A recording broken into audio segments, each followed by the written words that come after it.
Alrighty. What's up, y'all? It's Jam and Sam, and today we're going live to restore Chrono Trigger, restore Shala's theme from Chrono Trigger. And this is the theme which has been commissioned by me from someone in the community, and so we're gonna be going live to try that out. So let's listen to the theme for those that don't know it.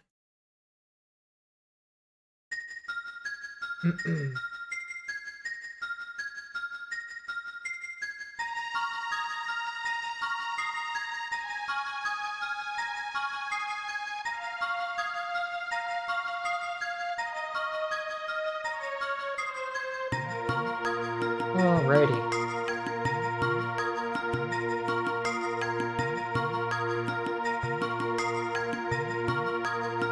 Once again, this is a commission from a fan, so we won't be doing the whole soundtrack. This is just a commission that somebody hired me to do.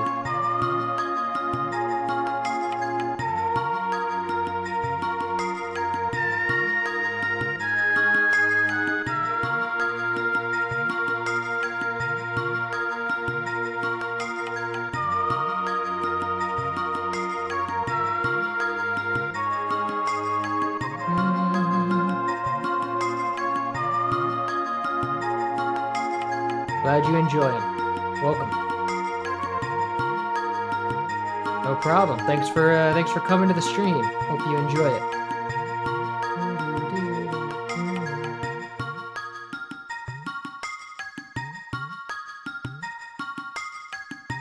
All right, so let's go for the first thing that plays. We have this. I recognize this immediately. This instrument here. This is the Fanta Bell from the Roland U220, and it was used extensively. It was used actually a lot in Yoshi's Island, some, and also in Donkey Kong Country. Popular sound. And so for that sound, we're not going to use the U220 because I don't have a good sample library for it, but we're going to use the Roland D50. And that is should be the first preset that comes up, but I don't know why it's not coming up.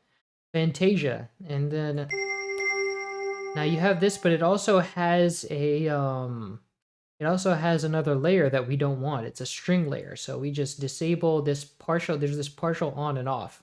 And each of these is like 4 layers. So we just push upper and lower. We disable those. And we are left with just the bell sound. But this is actually off. This is actually off pitch. So if we tune this, let's see if I put a tuner on this.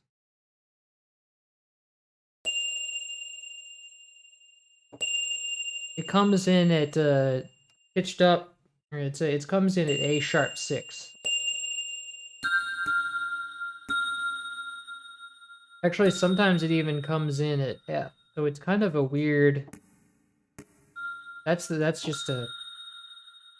I think we can even disable this one because it's supposed to be kind of a soft. This upper layer is just the transient.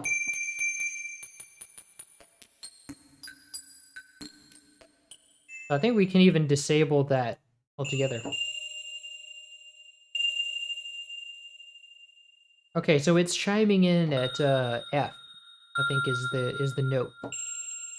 That A sharp that was coming in was mostly, oh wait, now the A sharp comes in again. But I think it's F actually. So what we want to do is, I'm going to go and see, because the course is set to G, so that makes sense because it's set all the way down there. If I can set it back to C, then I'll be in good shape.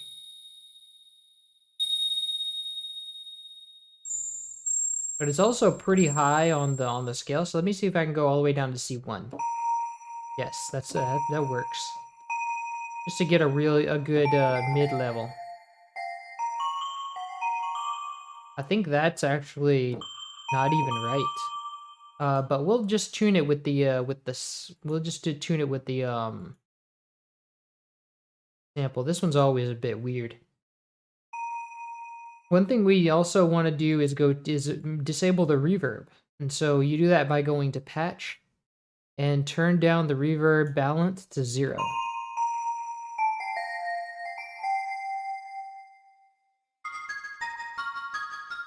Actually, I think it could use a little bit of that transient there. We'll see after we get it copied out. So what we do have is this. We have one bar repeated, but then another part comes in later. That's this channel right here. So it starts out just playing by itself, and then another channel comes in. So let's take 2 bars of that. And then we'll add the layer to the next bar. Let's find first empty and call this bell.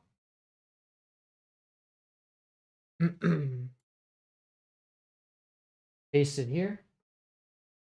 Alt X to normalize the velocity.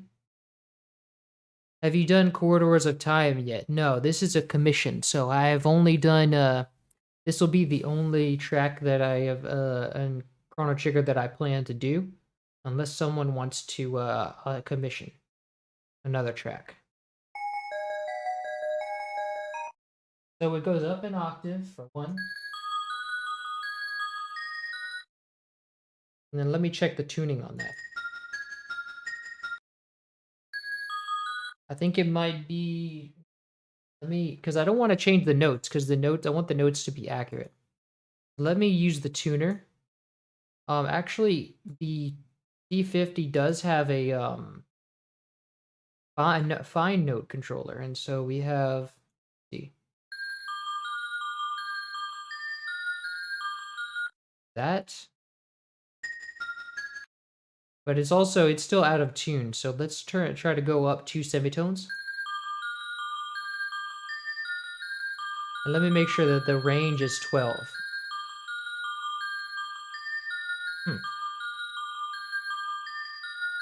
So it doesn't actually have pitch bend. So what I can do is just change the note, the root note. That sounds right.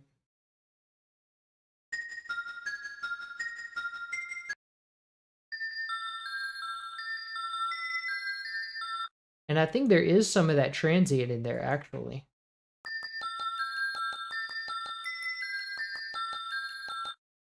I don't know about that.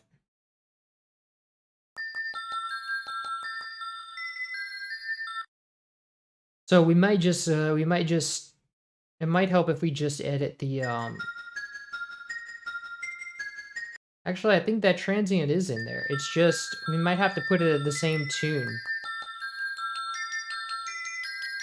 Yes.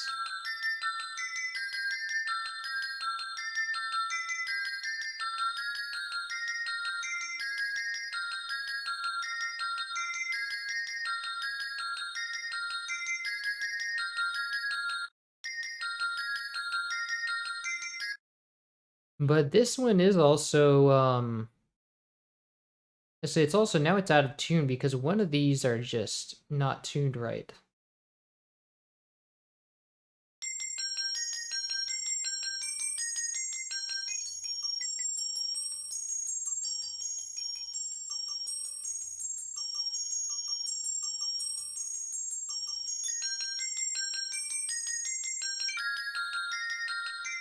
That is weird. I don't know what's going on there. Let me try just resetting the patch. And then disabling this, and let me just use the note, change the note, root note.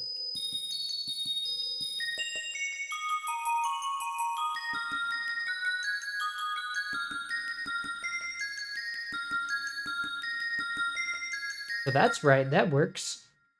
Now I just need to stop the pop. There's a pop on the transient. If we hone in on the transient, we can hear it. And we also want to remove that reverb again. So now we need to go into that transient, give it a little bit of attack with this envelope here. There we go.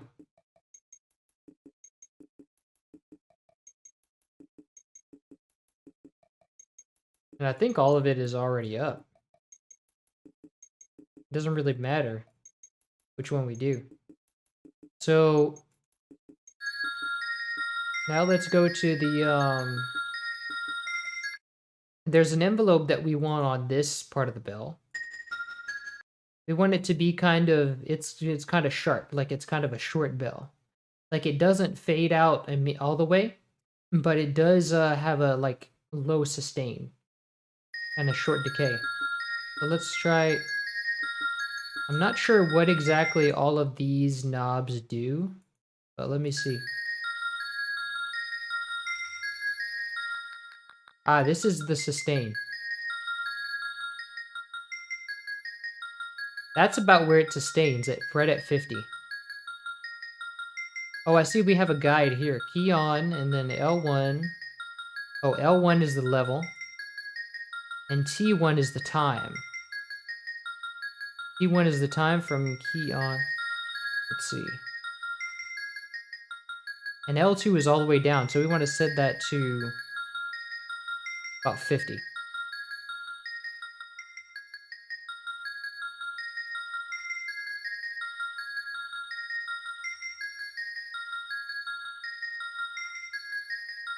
And maybe we can kind of use that to more accurately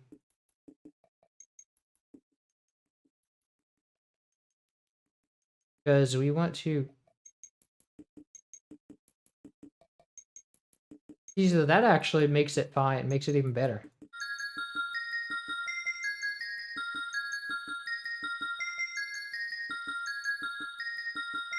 Nice.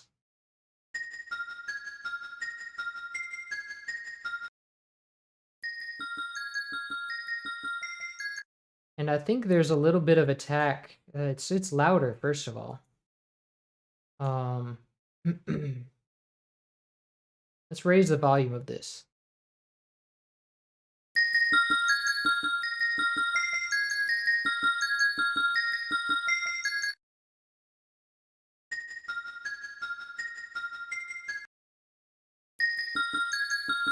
And I think it's more staccato. Yes.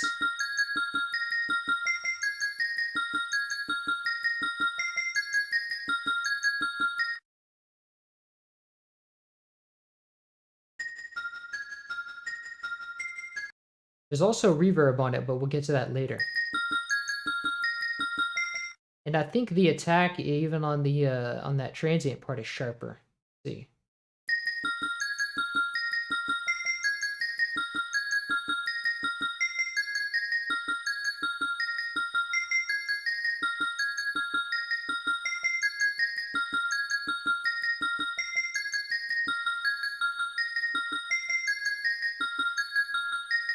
There we go. That takes out that kind of like drum-like sound that I don't want. Nice.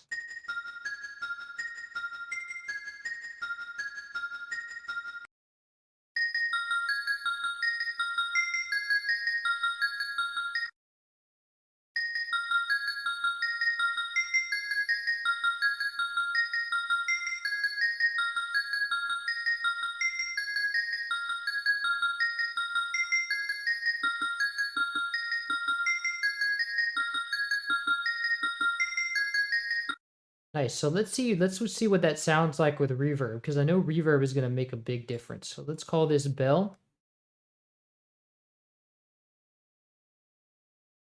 And let's send this to a mixer track. And so we want to put this in accompaniment. And I want to do this like I want to use round for this.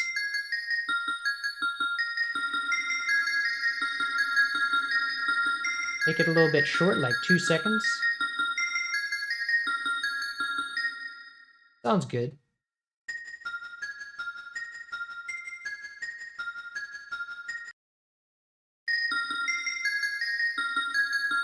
Maybe adjust the transient a bit.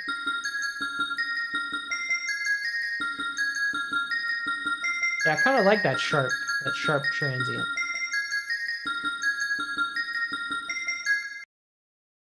It kind of aids the drum sound.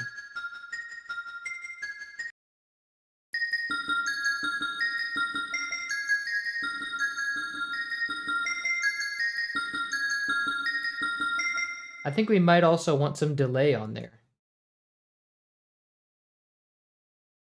Because the SNES reverb thing is kind of delay-ish, but it does make a difference in the sometimes.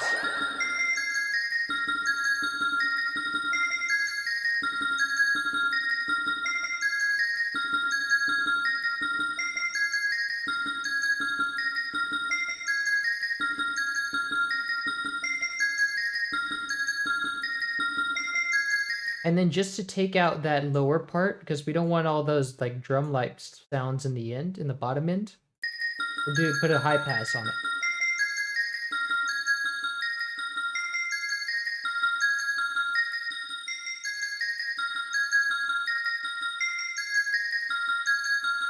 There we go.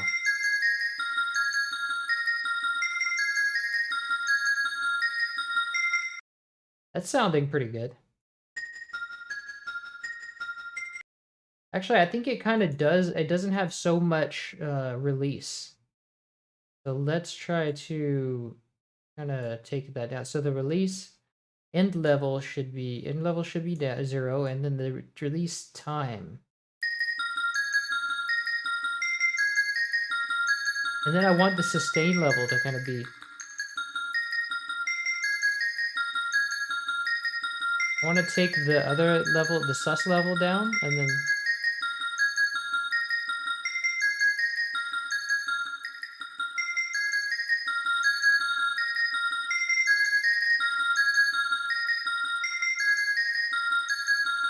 But I want it to. I don't want it to sustain, so why is it sustaining? Let me try.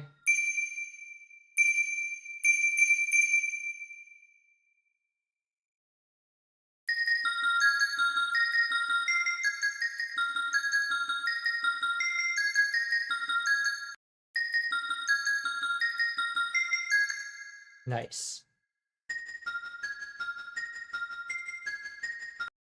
That'll do.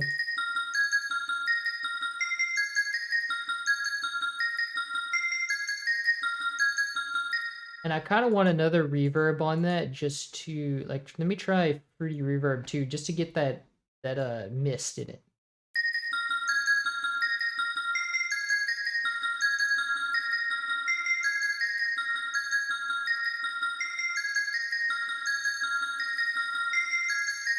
See, that mist is what I want. Maybe I can use change some setting in round, like the damp. Damp, I can make 0%. Let me disable this reverb for now. But I want to get that mist, that misty kind of reverb with the noise.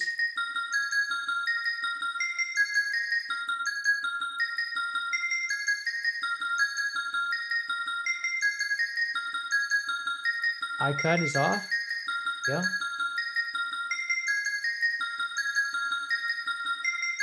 Airy is good. We want airy.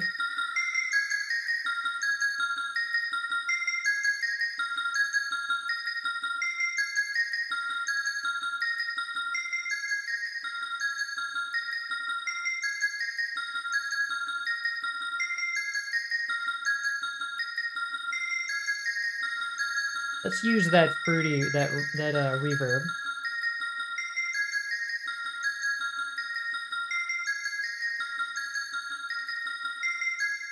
There you go. I like that. I like that sound. That might be too much reverb. At least on Round's part.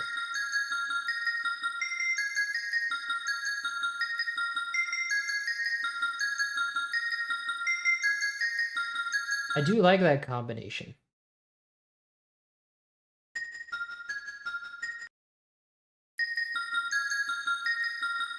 Nice. It's that kind of compression that gives it this way. Ooh, let's see what y'all are saying. Let's see.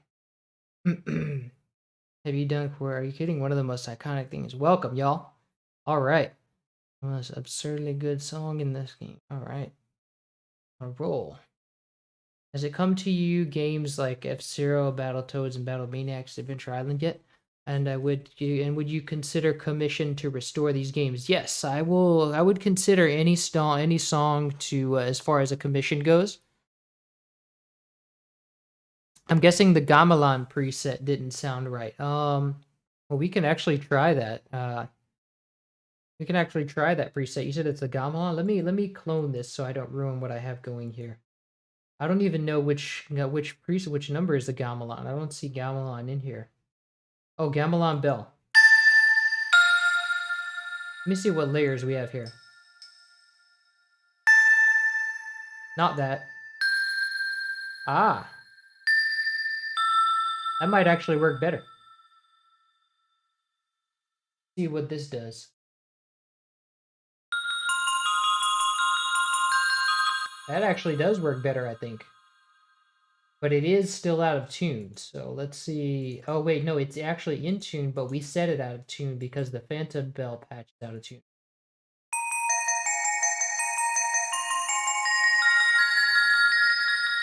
That actually does sound much better. But let's take the only thing that doesn't sound better is the only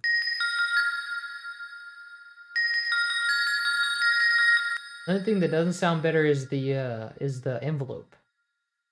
Let's try this. Let's turn all these down.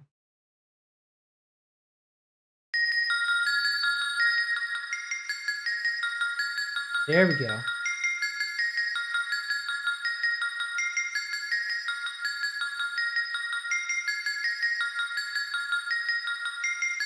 It's good because it does have an Asian sound to it, so a gamelan bell would work better. Let's also disable any reverb in the D50 itself.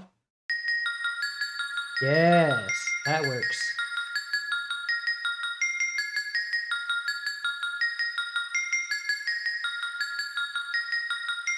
I think I want to keep the reverb, fruity reverb too.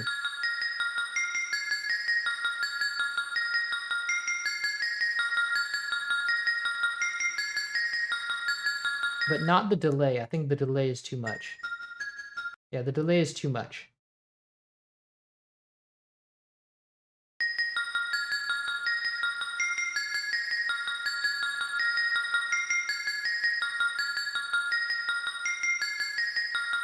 Nice. That's good. I like that.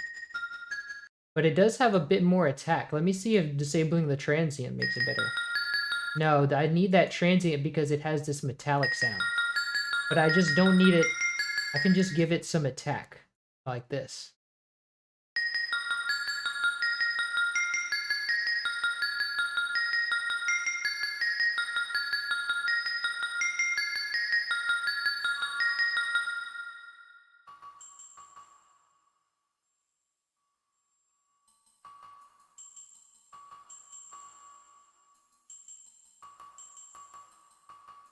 Just a little bit will do.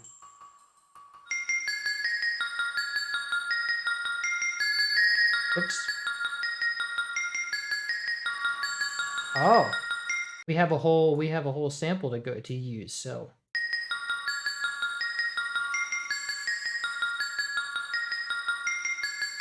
Yes, that works too.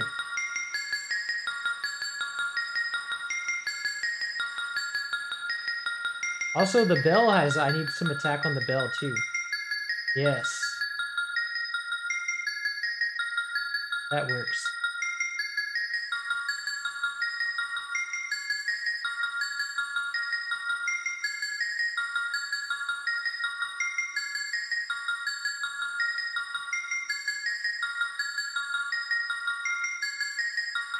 And I want to take, let's see, the release time down too.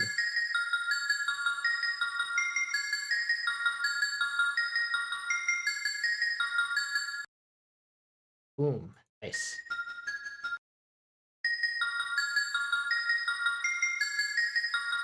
And then some of those, but so I want to bottom out some of those other frequencies.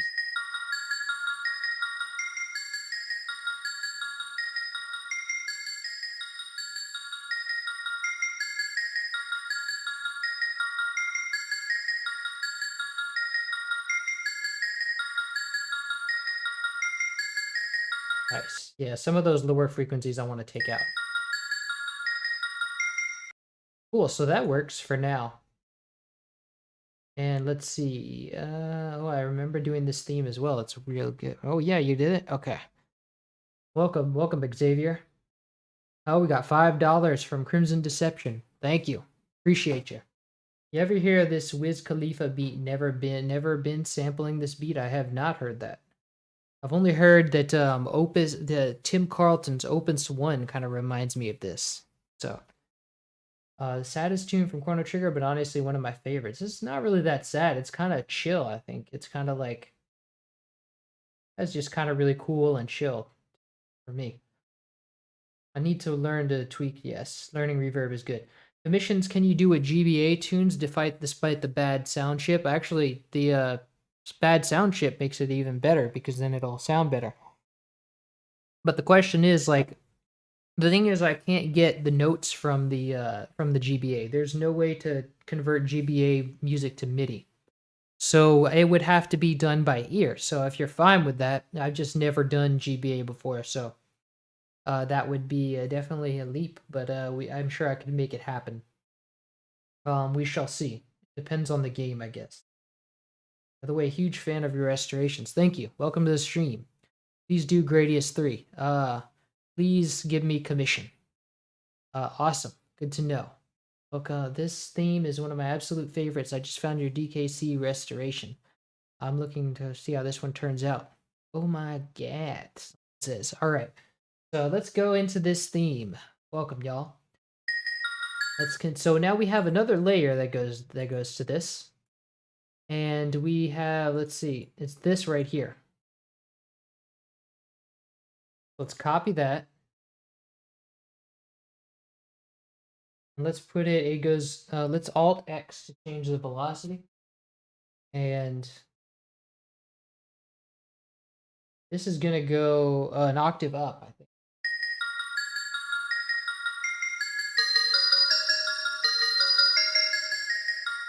Okay, so that's kind of weird. Let me see what the original is doing.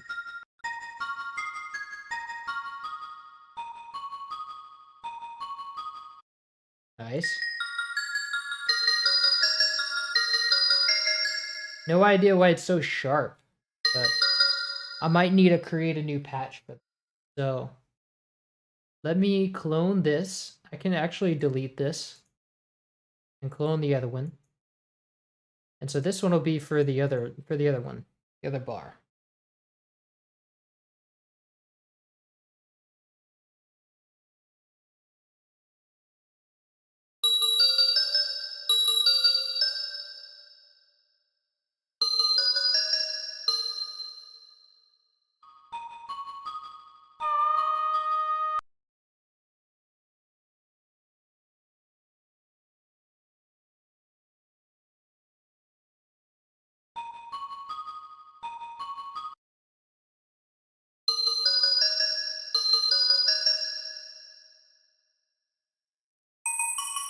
Oh, it goes 2 octaves up. That's why.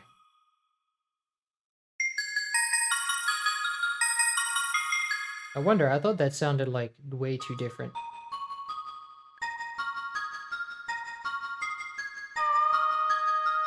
So now let's go to the panning for this part.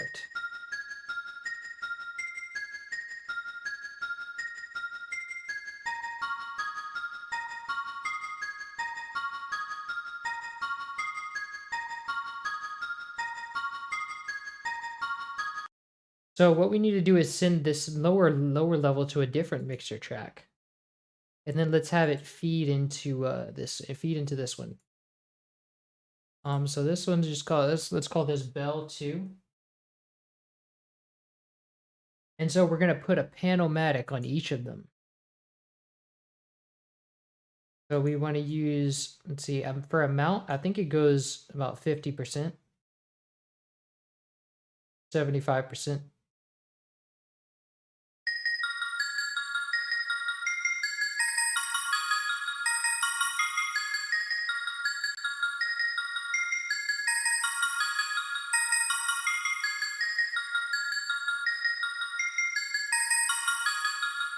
First, let me put this line. First, I'm gonna put the MIDI here, and let me put this line into a song because we have it split up like this.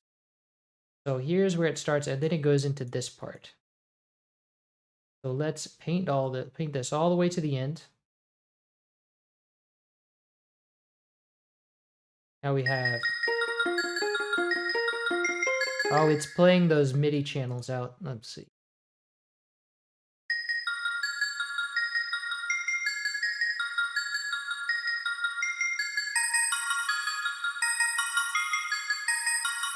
And so we want to put a panomatic on this side too, but we want to make sure it's the same speed just in the other direction. So let's add the panomatic. And let me go and copy the speed level for this, speed value for this. And then go and paste it here. And let's keep the same amount, 75%, but let's do 75% in the other direction, which would be 25 since this is bipolar.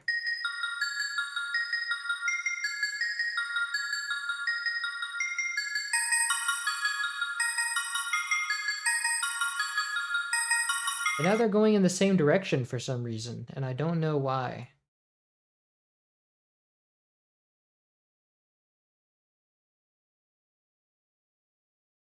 Let me try a triangle for both of them.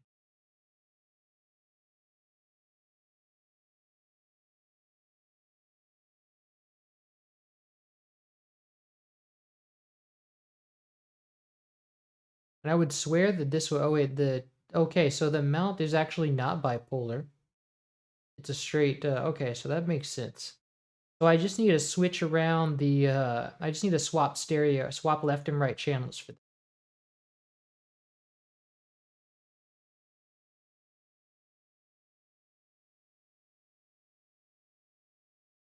Nice. So now they should spread.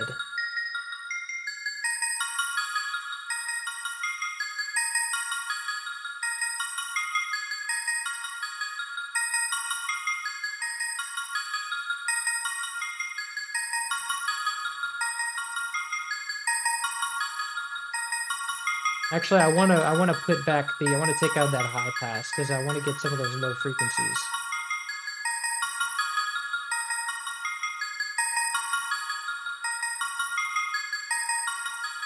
But I want that... I don't want such a sharp transient in the lower layer, so let me try to remove that.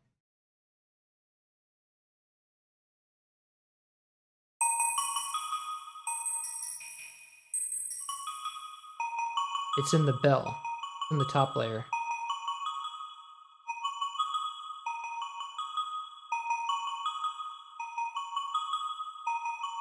Nice.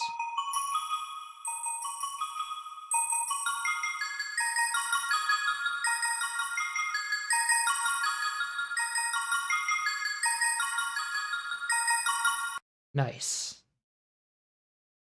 This song has some panning on the gamelan. Oh yeah, never noticed that panning plugin. Yes, it's a very good panning plugin. Just curious, are you going to do the entire soundtrack of Chrono Trigger, including the songs? No, I'm not doing the entire soundtrack of Chrono Trigger. This is just a commission for this song.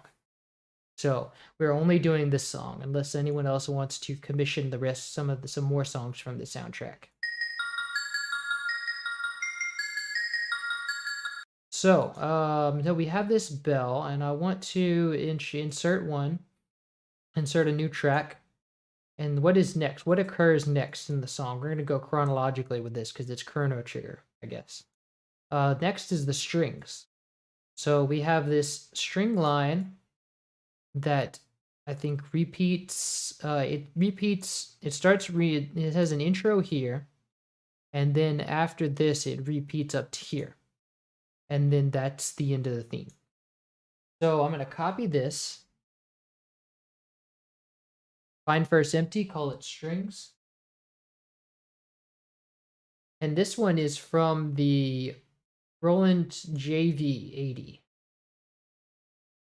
So we have, let me find new strings. It was called new strings. What is that? New strings. Here we go. I want no reverb.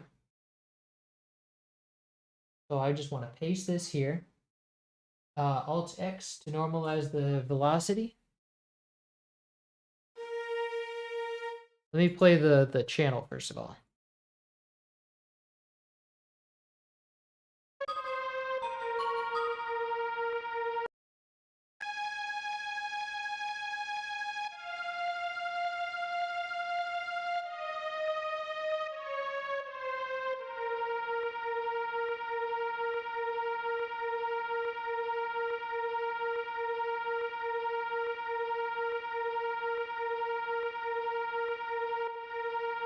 Nice. So it's some sustained strings with a little bit of attack.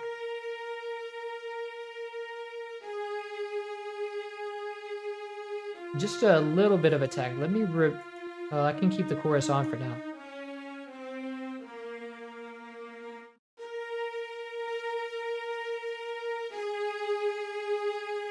Let me also raise the volume of this.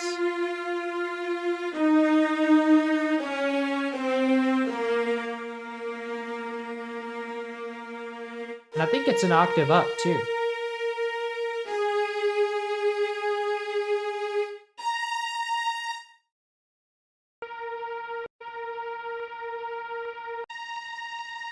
Yes.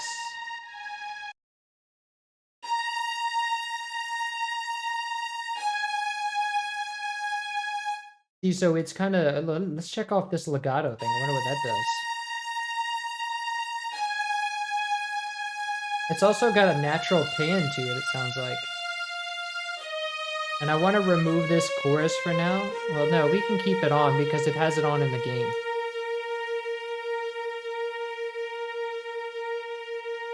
So let me go to edit.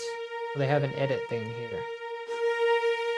So let me find this panning and take it out because, oh, common is pan 0. There must be a layer that is like, or the tone layer, like, that is panned in some way. Tone 3 and 4. I don't know, but it's all panned the same way, it looks like. So I can just take the knob in FL Studio and pan it this way. Pan it back to center.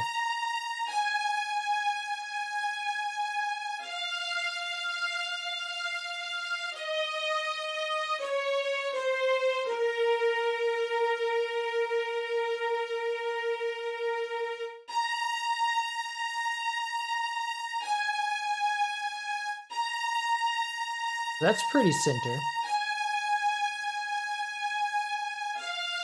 Now we just want to take out that that attack. Let me see what y'all are saying. You want to, if we should hear the entire soundtrack, Matthew Valente it's finished a while ago. Okay, so other people are kind of restoring the soundtrack too. That's good.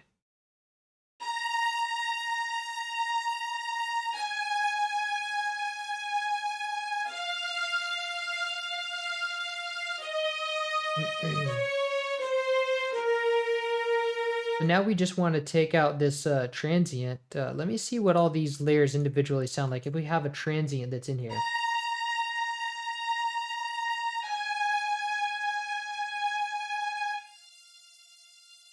We have some kind of high pass stuff going on here. Here's the transient, so we can just take this out. What does that fourth one sound like? Another transient.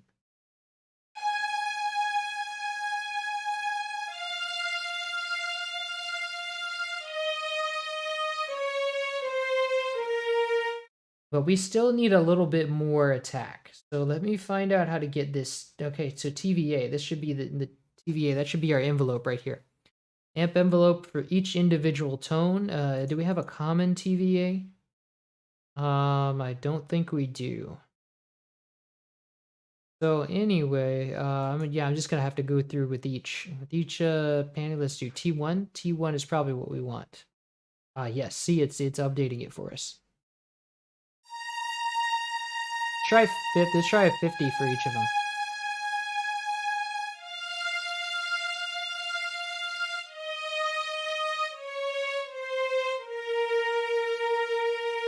We also want them to sustain, so let's make sure all these other knobs are up. It's basically what? Oh, L1. So it's L2. We want to make sure all these level knobs are up so that they never fade away in any way.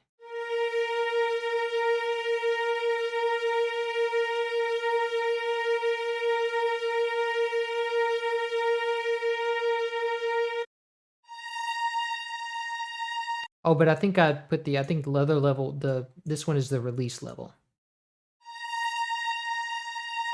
Oh, but it's still doing some weird stuff. That is strange. It's strange that it just totally Oh, so this time, I think it's because I did this time all the way up. Let's set this to about, what's the rest of these? The rest of these are all 35, so let's set this one to 30. Whoops. This one to 35 as well. Nice. So that's a good, solid release.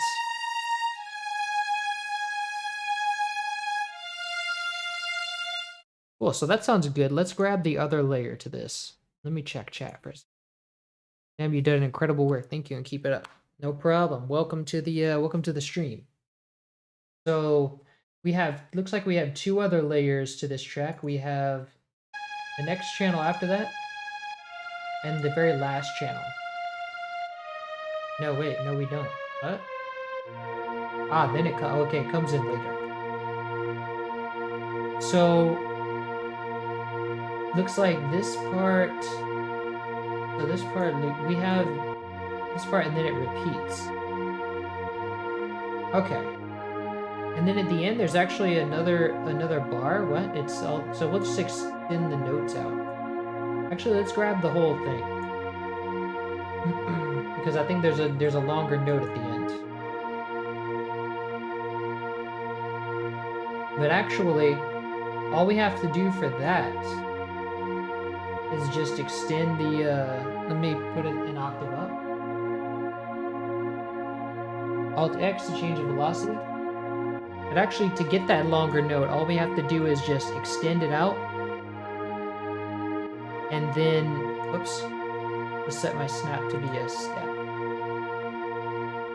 And then just end it sooner in the playlist. So I want to add this in, and then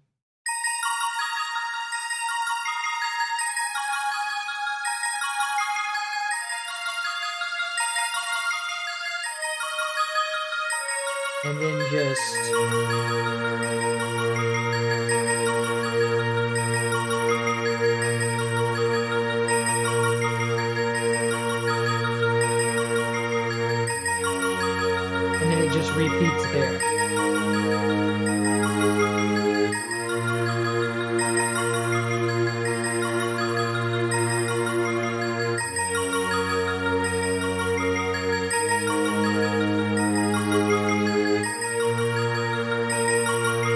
But there's this like clicky sound on the bells. Like one of them is later.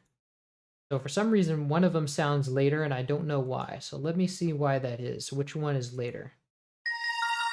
I think it's the lower one that's, I think it's the the upper one that's coming in later. So,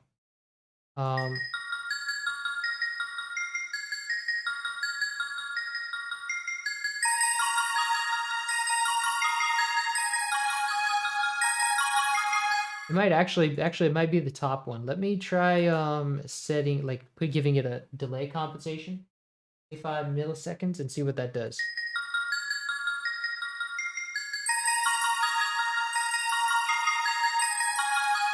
No, that doesn't help.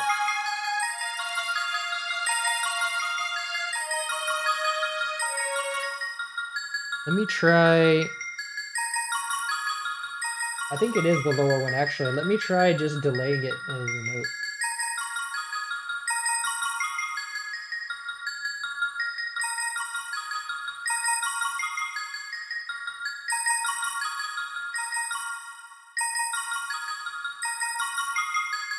That works, I think. Nice.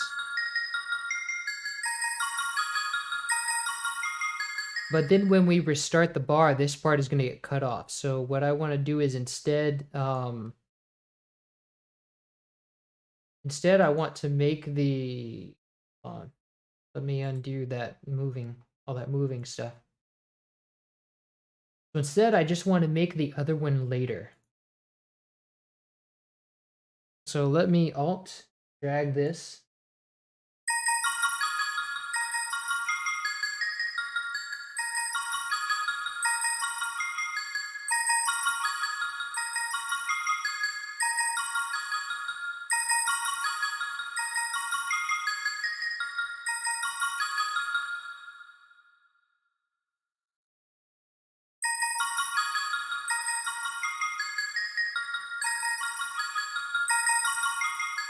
Is it? Wait.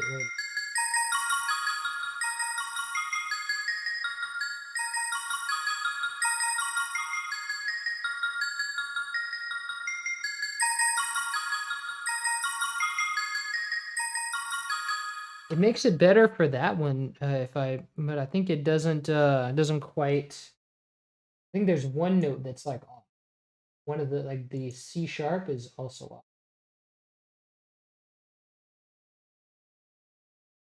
So let me actually, whoops, Control A.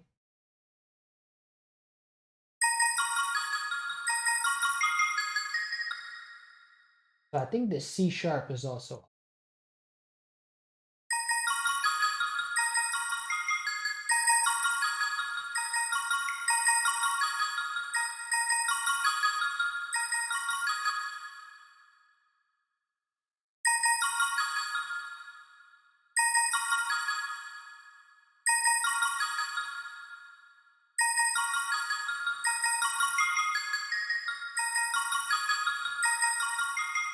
I think that's gonna have to be good enough.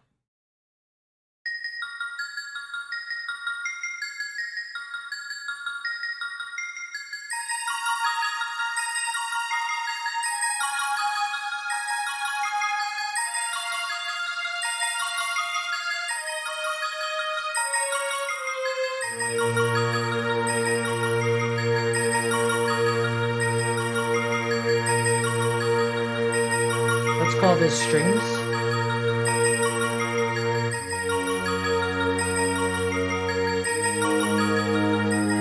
Oh wait, but we still have another layer to add to this.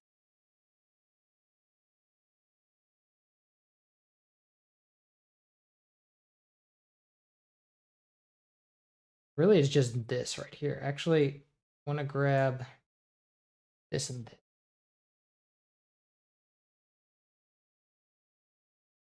So let's paste this right here and then up an octave. Wait, no. Can't be like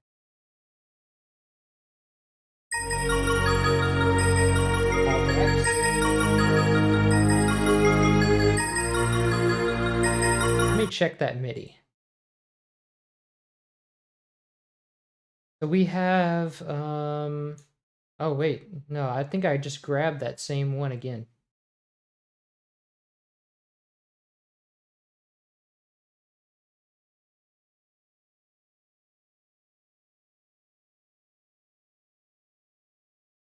It's this one we want.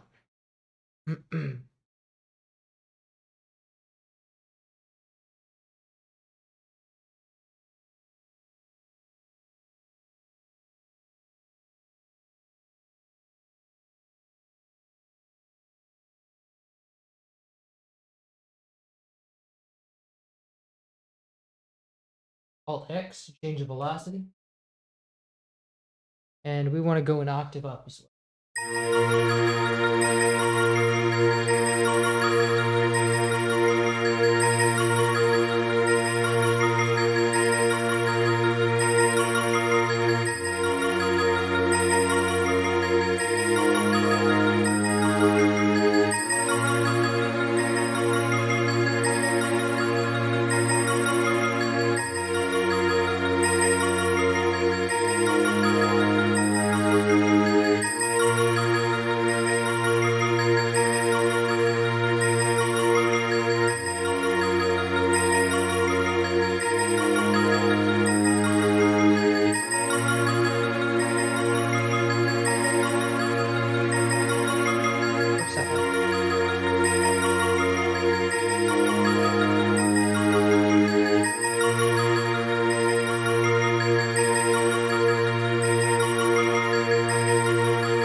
bells are still bugging me, but I think it's probably some difference with the D70, because I do have a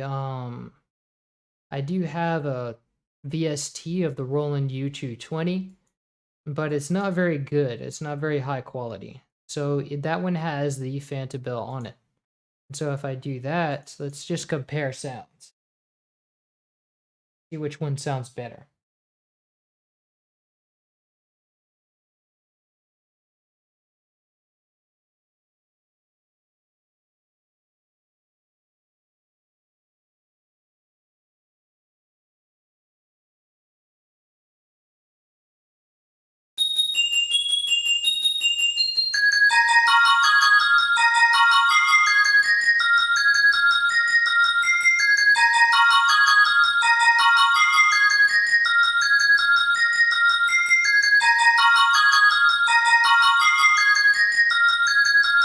See, so that does sound more accurate. It's just not very good quality. Like, it's just very low quality.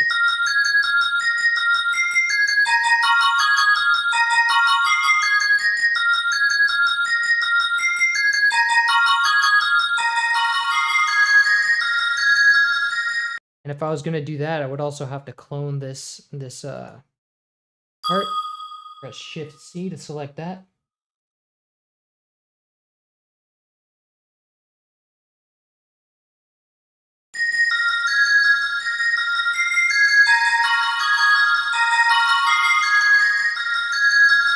Also lower the volume. Versus.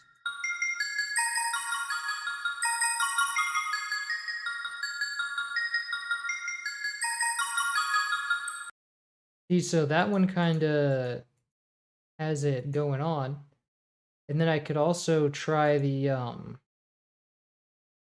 if I clone this again, I can also try to get the see how the Fantabel does. The Fantasia is the Fantabel.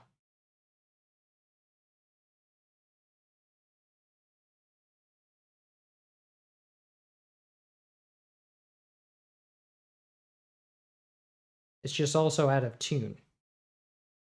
So we have to set the root note to F.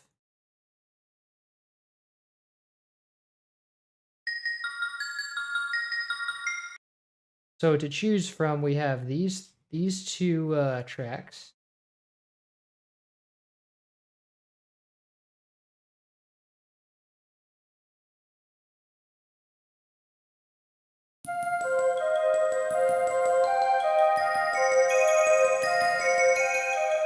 Oh, I think I miscalculated.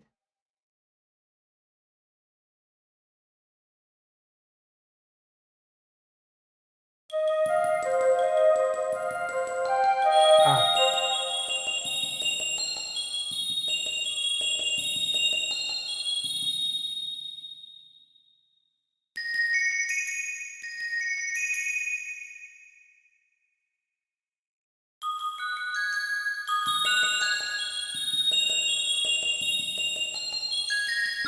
There we go.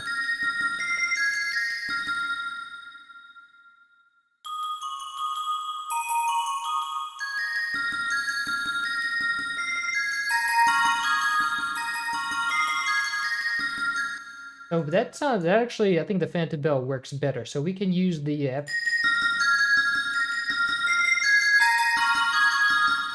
U220 for reference.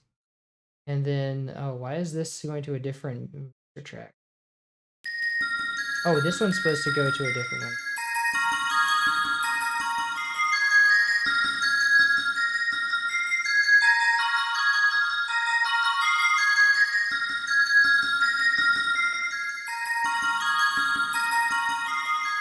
So really, we just have to take out the transient on this lower patch.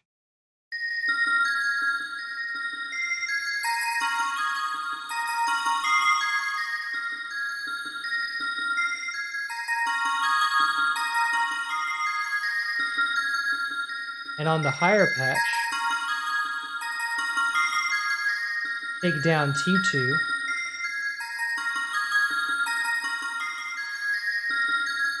Actually, move up T2.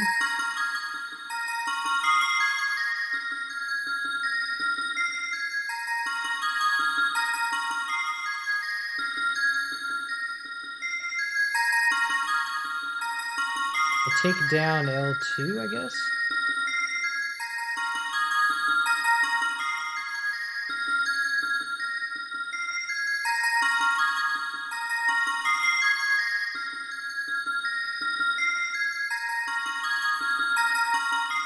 I think I like that iteration best. Yeah, that one's the best. I really want to hear. I want to hear the U20 again. I think it sounds really good. Oh, someone retracted that message. But anyway.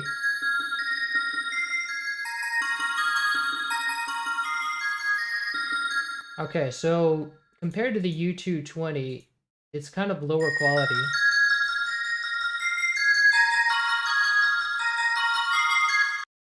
Because not because the U220 was a low quality, but because this one, but because it's just a bad VST. So I mostly only use this for reference.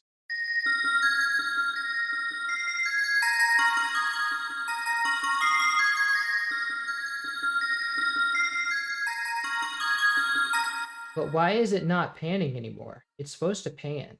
Oh, because these are both set to 3, that's why.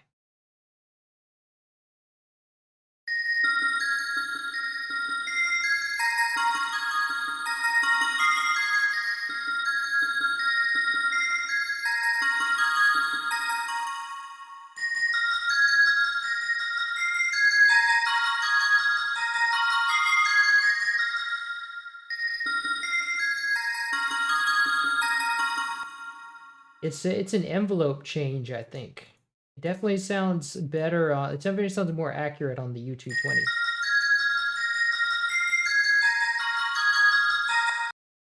Let me try to. It's got that staccato value that I like.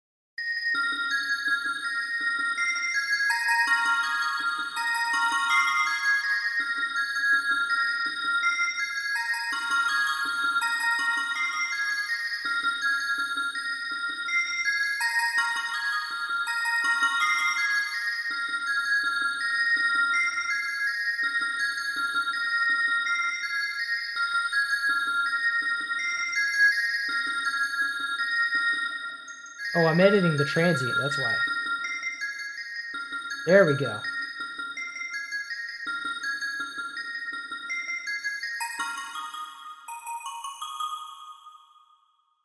Nice.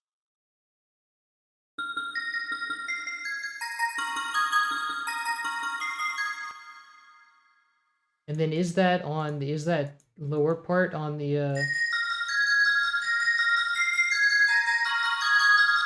No, that little thunk, that drum sound is not on the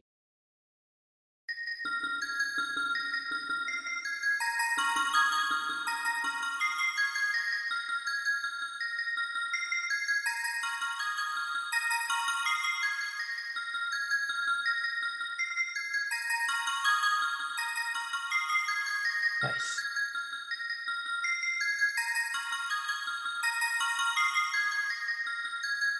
And I think I want the pan to be stronger.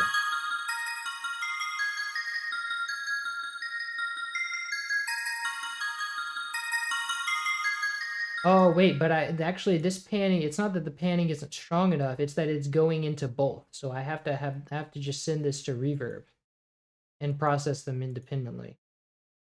That's why. So now let's disable this reverb. I don't think we need it. Yeah, I think it's better without it.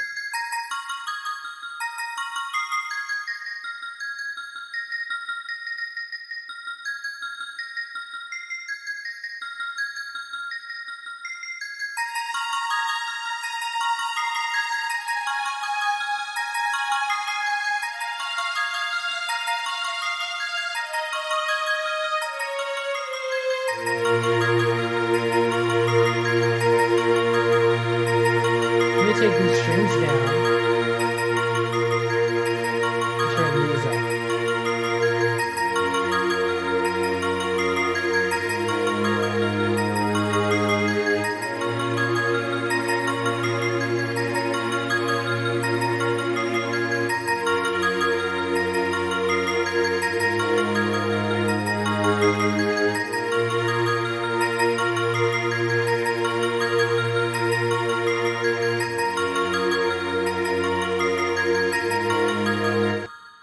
let me try coming back to the U220.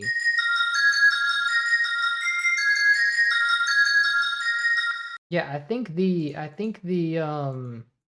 D50 just sounds too different.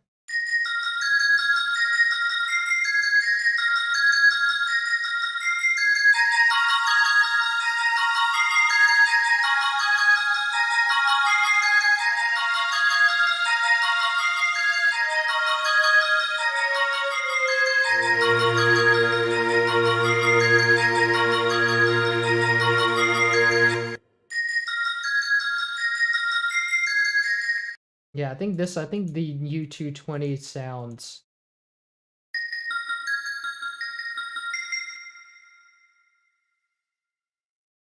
more accurate, even though it's a bad VST. But I might actually get, because I'd have a friend who has a U20, I might actually get him to sample this thing sample that patch properly. Because I don't think it's in, I've been using the Sound Canvas VA for stuff that has U220, but I don't think that this is in there. Like this is in any of the let me put this louder. First of all, I don't think the U20 Fantabil is in any of these patches. It's the only one of the only patches that aren't there. But actually, something like that would be in synth lead.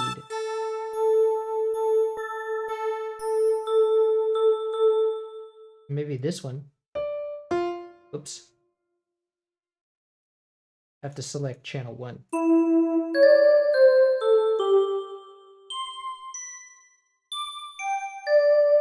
That one also has the string patch in it. That's just the Fantasia.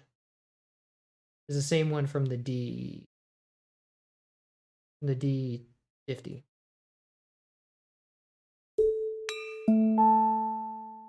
I just don't think that sound is featured anywhere else. So what I'm gonna have to do is I'm just gonna get my friend to sample this line from the U220 actual U220 for me. But I think this is great. It doesn't sound that bad. And we have ways of making it sound okay. So now let's continue on with the next part of the mix, which is we have whatever this is going on right here. Oh, that's the drums. The rest I think is just the drums, and then you have the harp bit at the end. So let's cover our drums then.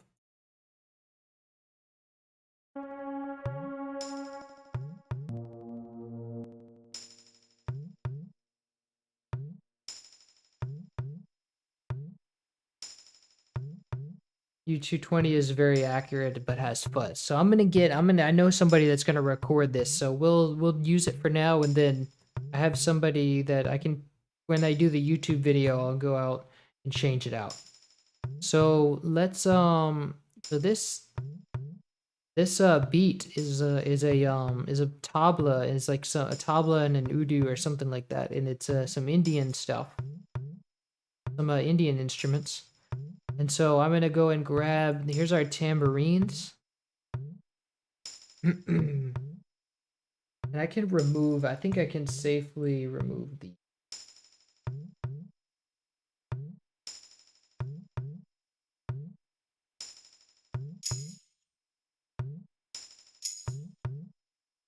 So we have these two tambourine samples. They're very similar, but they're kind of different.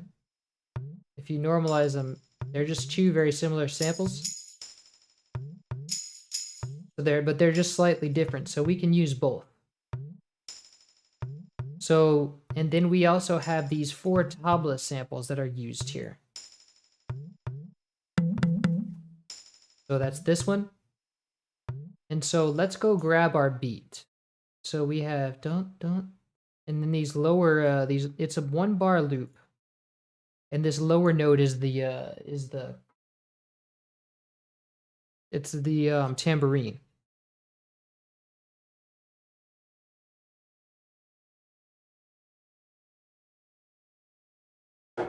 Okay, so now we just make a new patch and call it drums.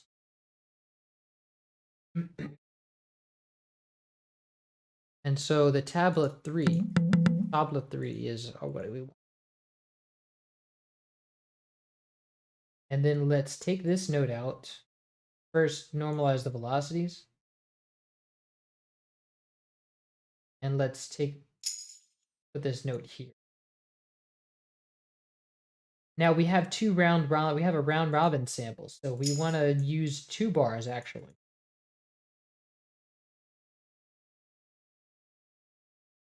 So let's and it's just going to cycle through those. And so we want to change our root note.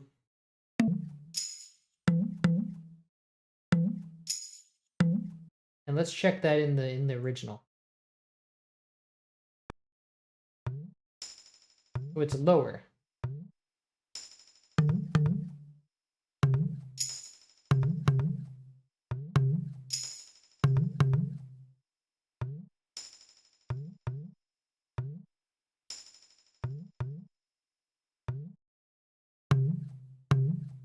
One note lower.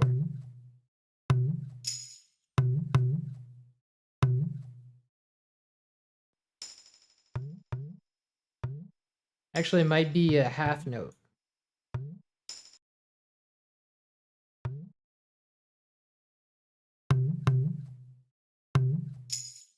Actually, it might be a whole note.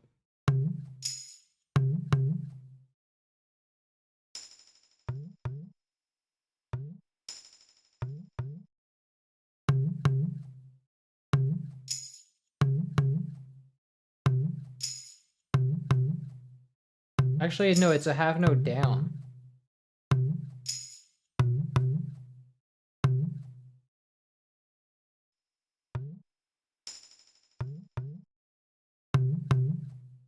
There we go. That should be right. That sounds right. You made a 32 years old man cry. Nice. welcome to the stream, man. This is my favorite stream, Sam. I love you, and I love you, random citizen. That's from Megamind. Love that movie. So we have this tabla.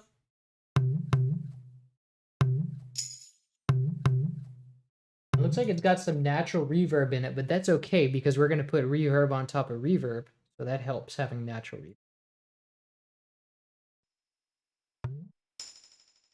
And it's also, actually, I forgot to take panning and all in since the strings. So let me check on the strings. I want to check and see if they're panned at all.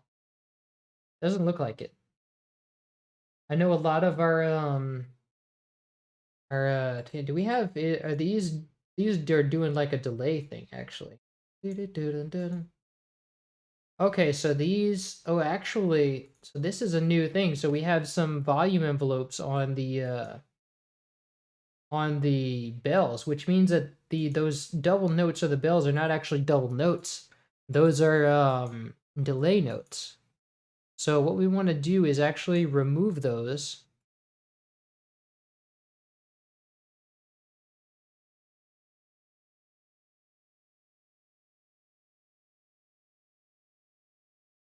Actually, we're using, well, I can remove them for both.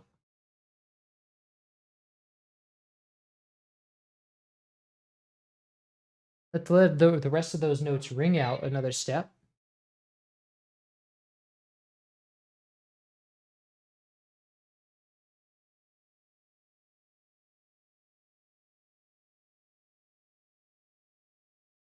And I still have, let me quantize the start times on these.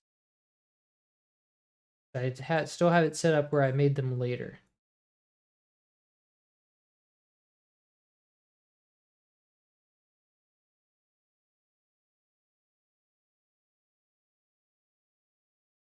Let's highlight all these and extend it out.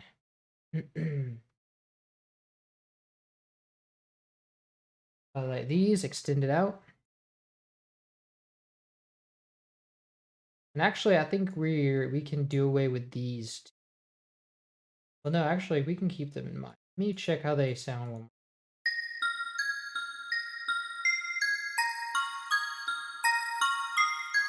Yeah, those actually sound pretty good. But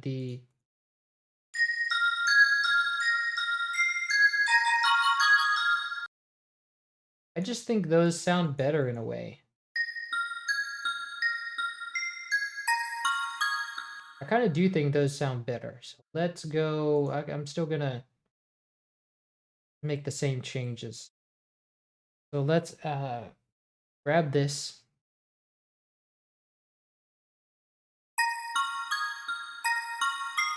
Yeah, those do actually sound really good.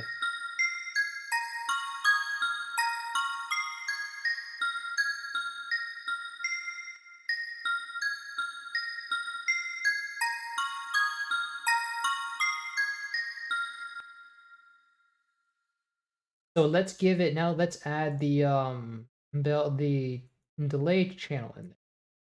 So we're gonna have a 1-step delay, and it's gonna be pretty loud, but it's not gonna be a lot of them.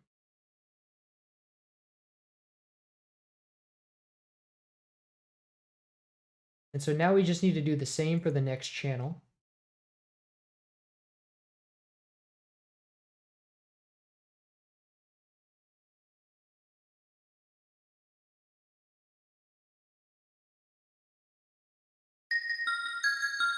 Ooh, that sounds good.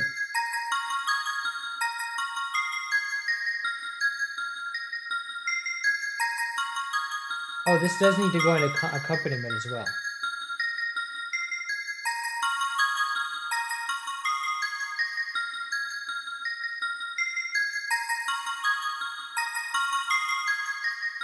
Nice. Cool, so that works. Yeah, I think I'm actually going to use this one, but I'm also going to get my friend to sample the U220 and see if it sounds better.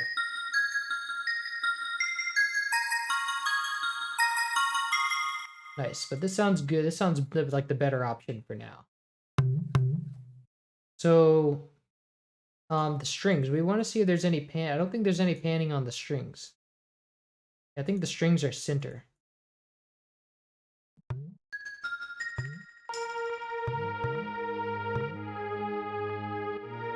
No, actually, one of them is to the left a bit. They're just spread out a bit, but we can mimic that with stereo separation. We don't have to do that. Then we'd have to make a whole nother plugin, like a whole nother channel for the other layers. So let's just stereo separate it.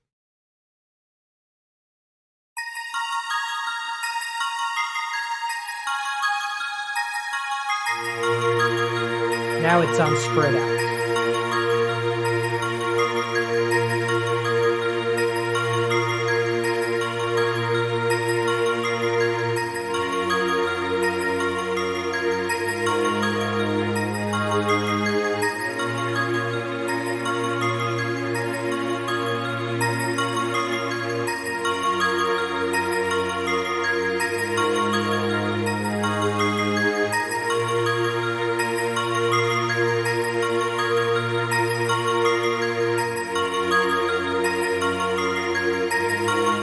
Nice, so that works. Oh, $2 from EduLink from Brazil.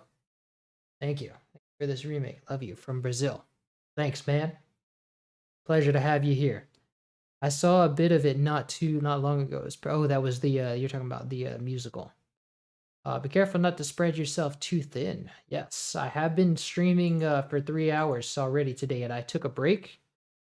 Before, like, it took a 2-hour stream for 3 hours and took a 2-hour break. So here's hoping not to stretch myself thin.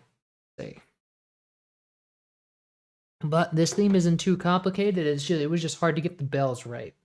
So that's been a whole journey. But now we can move on to the drums, which is I think we have going pretty well already. Let me just give these a mixer track.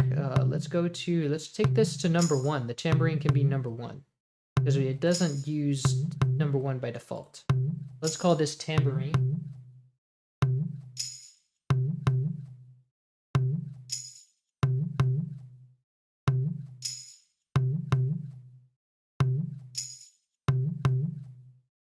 And there's a little beginning to the sample. The beginning is cut off in the original. So what I want to do now is kind of to make sure that this hits right. let me go and use plugin delay compensation. So let me start off with like 100. And let me use the metronome to check.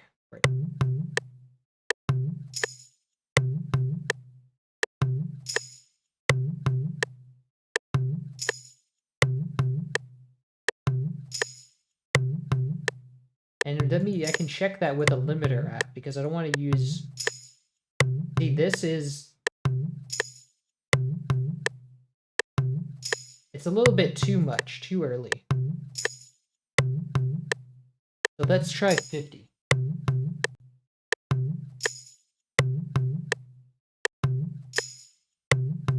And it's still a little bit too early. So let's go to 4, slightly too early.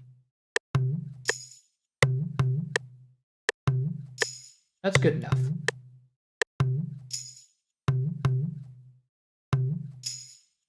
Nice. Okay, so now we have this this tabla is panned. I think the tambourine is centered.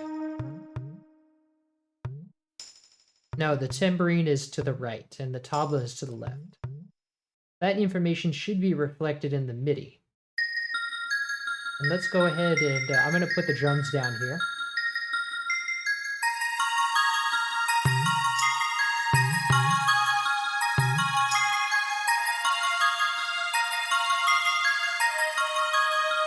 And the drums play throughout the whole thing.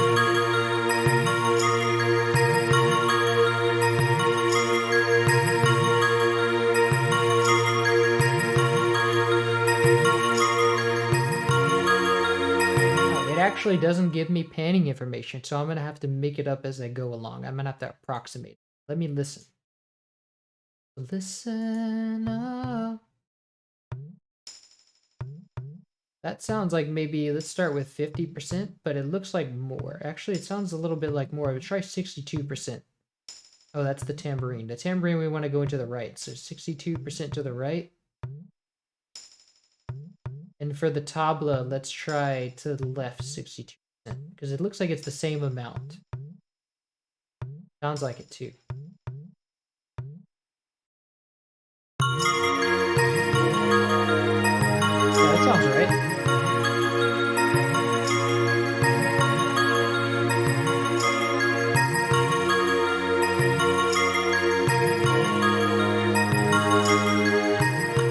And if you're thinking that the tambourine doesn't sound long enough, that's because of reverb that it sounds long like that. So the reverb will help make that fix that for it.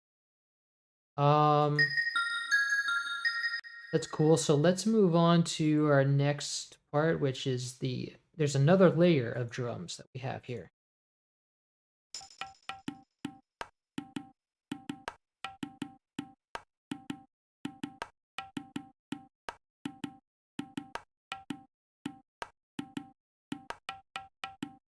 Okay, and we have some different patterns here. We have we have a little bit of variation here. Not very, well, let's see. Yeah, we have a little bit of variation here. So it looks like 4 bars. So this 4 bars like repeats. Because if we copy this,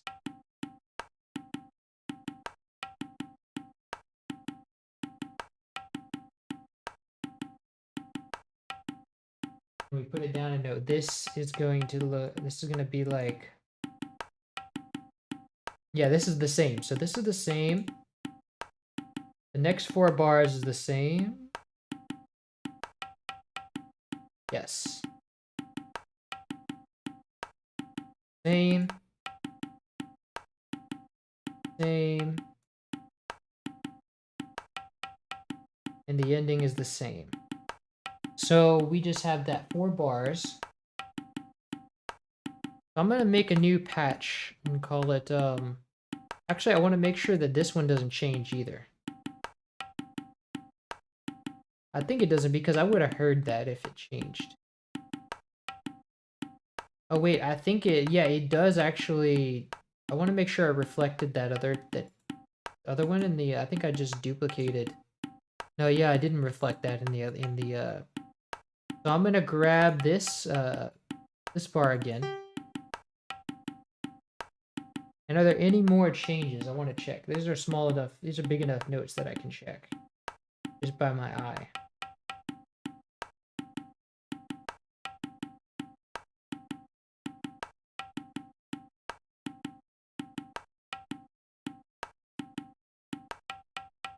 Well, that works. So there's only change we do like that.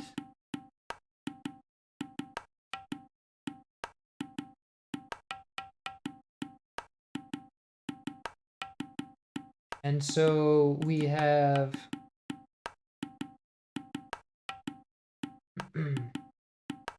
we have 4 bars. And so we're going to make a variation in the drums and call it drums 2.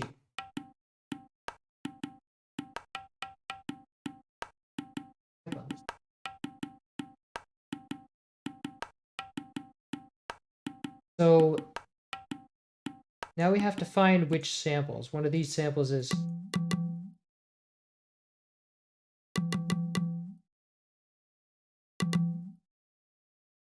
so we need the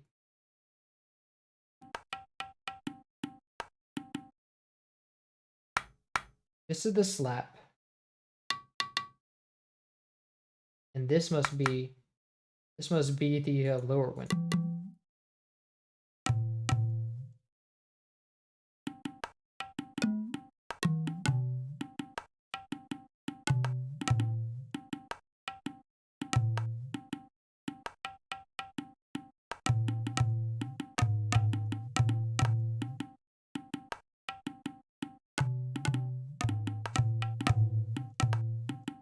I think this one probably is like where they took a little bit out.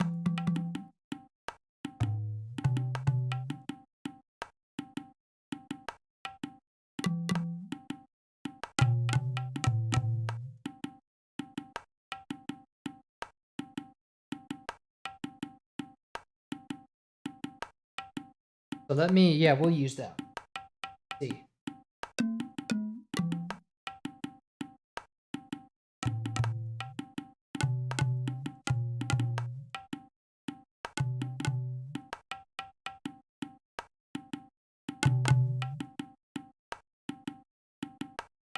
So that's the lower one, and then the slap.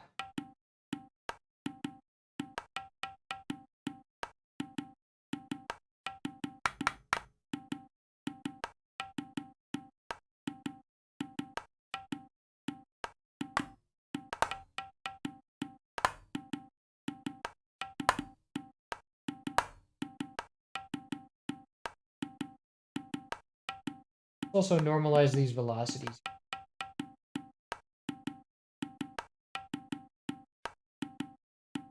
We don't need this note. And then we have the high part.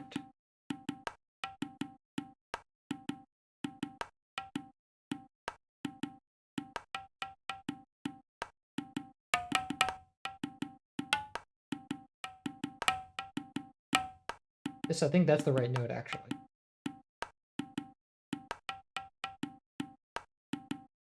And then what is our panning like? So we have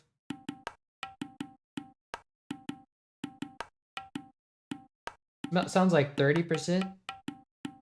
30% on the 30% to the right on the first one. And then the slap is like 30% to the left. And then the maybe 50% for the high part.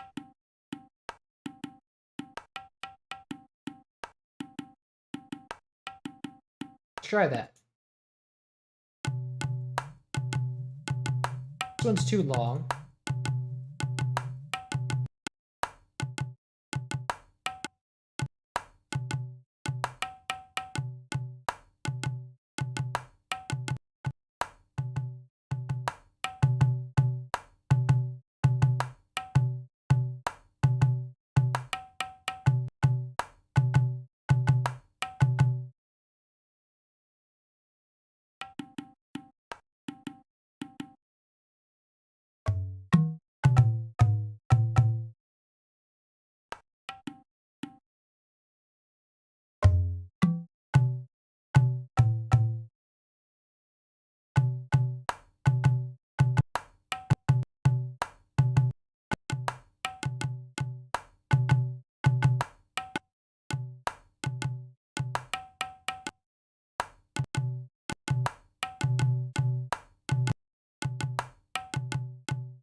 If that's even the right sample, I might have to look later and change out the samples.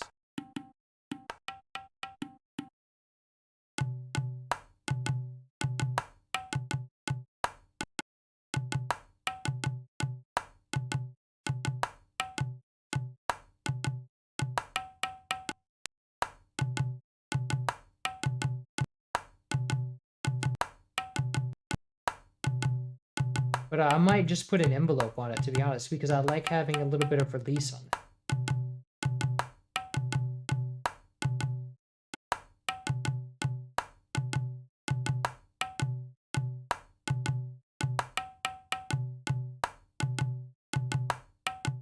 That sounds good. Let me compare it again.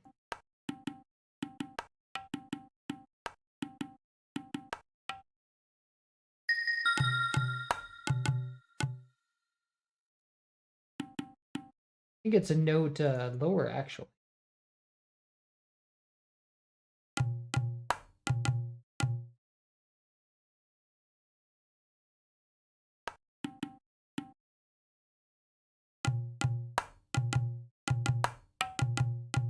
And it might be a different sample for that one. I might have to check the sample library again. This is from the EMU Classic series, so and they had a collection of samples that were kind of hard to listen to, so I had to kind of go with the closest one, but I might have to check for a closer one on this one.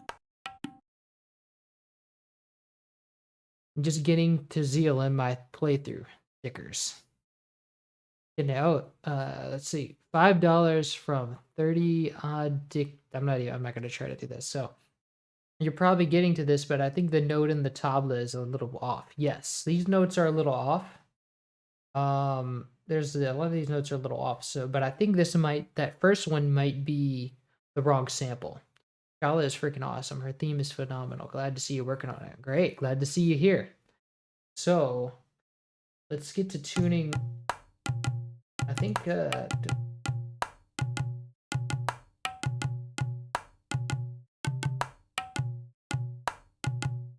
let's see. I'm gonna try to tune this as best I can.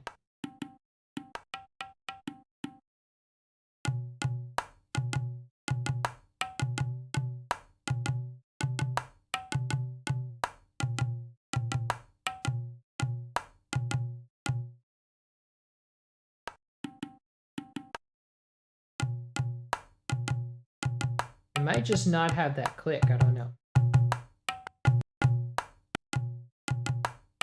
It might be a whole different sample. I'll have to see.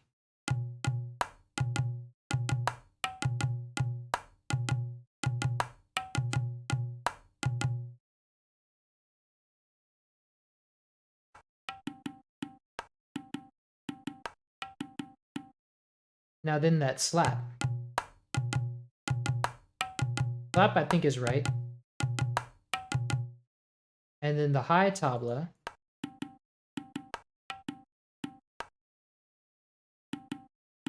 Actually, this might be even lower than that.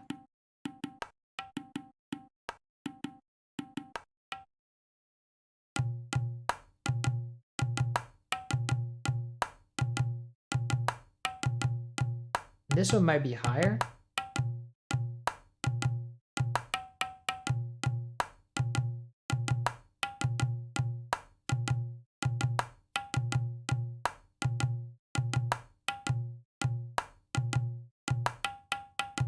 Nice. This might even be lower, actually.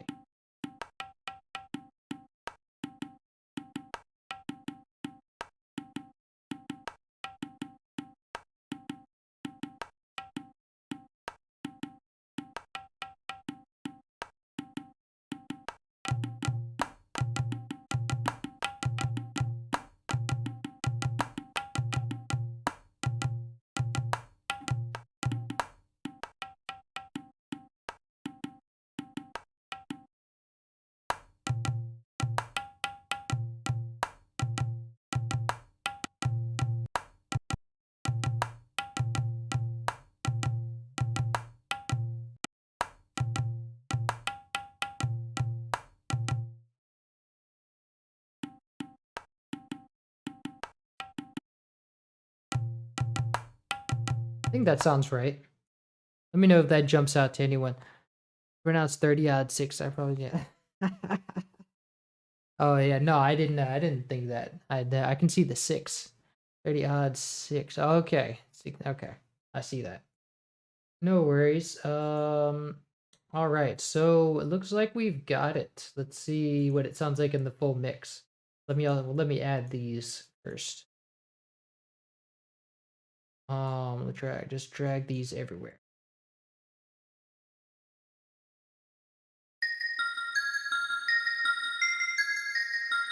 Oh, nice. So you're tracking Chrono Trigger restorations?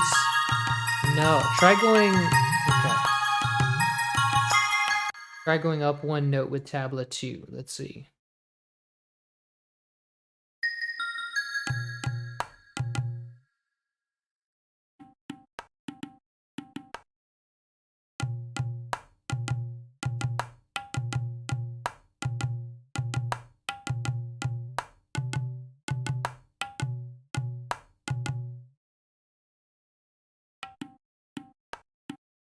I think it is a down one. It is a down one.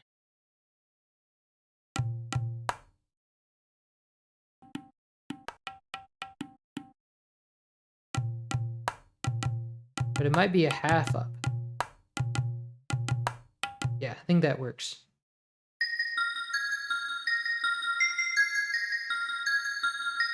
No, we're not actually tacking Chrono Trigger. This is just a commission. Someone commissioned to for this. So this is I'm fulfilling a commission for this one song, and then that's gonna be it. But it'll be up on YouTube, and there will be download links and everything. So there'll be that to look forward to.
Nice.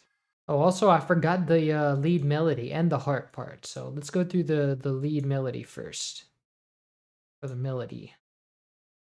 So the melody is a. Let me see what y'all are saying first. What are the terms of commissions? I might be interested. The terms of commissions is one track for $50, and there's no promise that it can be done because if I can't find all the sources or I can't access all the sources, uh, then I can't restore the song. So I have to check and see first, and then I ask for $50 commission, and then I do the song because I expect to spend it like on this like 3 hours restoring it for one song, and up to 3 hours searching for for sources, sometimes more.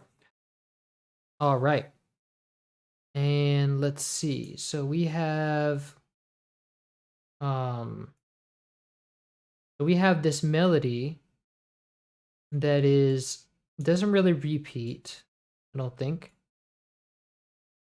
Actually, it does repeat a little bit, but it's only briefly.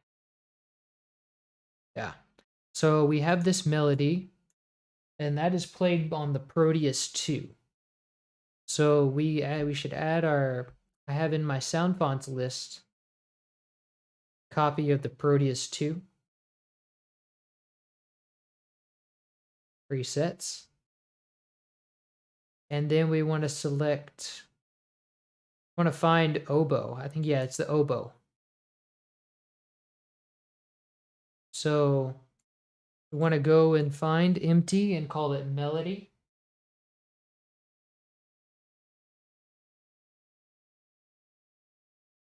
And then paste this line. Alt X to change the frequency, change the velocity. And then let's hear how that sounds.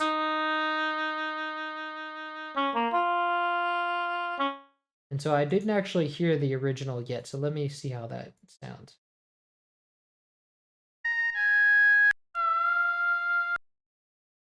It's an octave higher, and there's also quite a bit of pitch bends. Also quite a bit of pitch bending on it.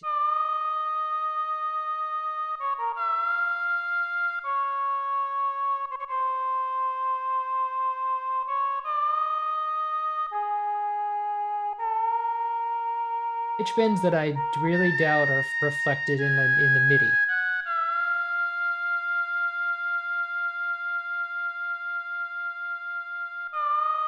No pitch bends.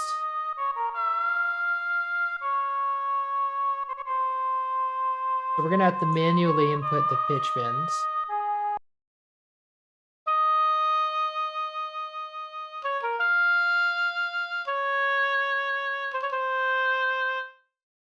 So this first one is probably just 2 semitones up.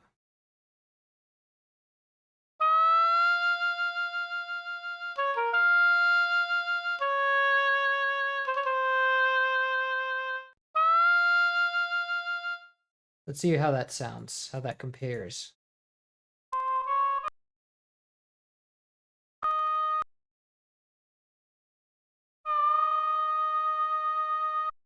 Actually, I think it was lower.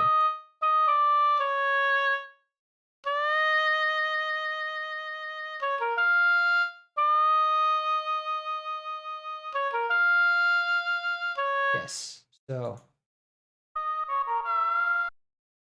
we have another one.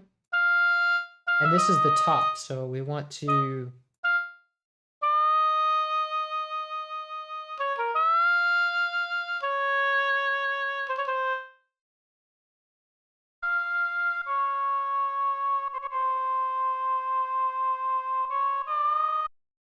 so dun dun. And this one's a new sample, so I want to kind of keep that sample sound right there.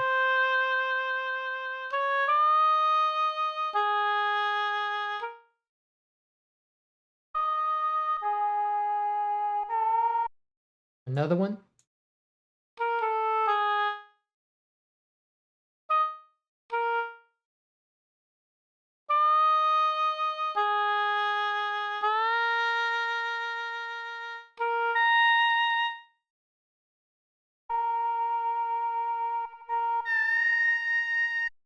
Another one.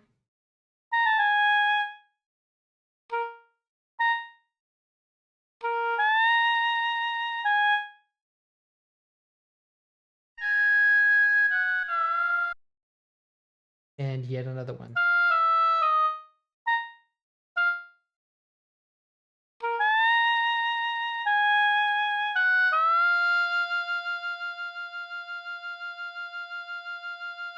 And we also want to have a decay on the instrument. So let's set the sustain to 0. Give it a little bit. Let's see how long it takes this note to decay.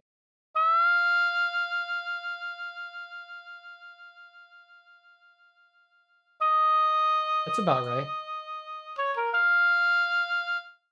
And I know this one's going to have a decay on it. Or no, a pitch bend on it.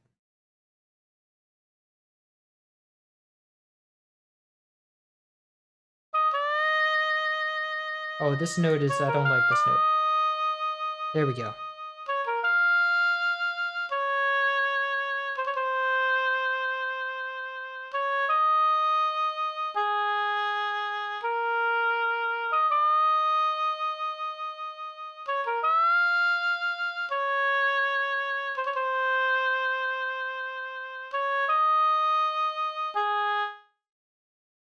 And I think this is just, yeah, this is just a repeat of the last one. be like that. Let me see what y'all are saying. Okay.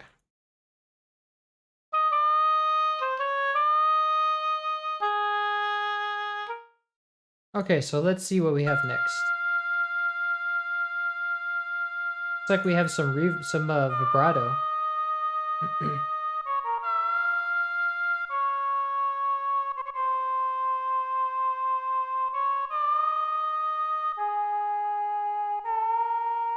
Another one here.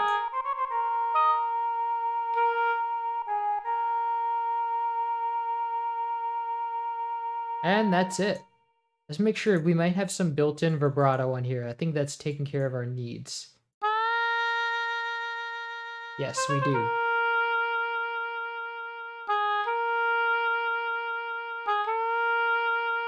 Yes, that note sounds better, I think.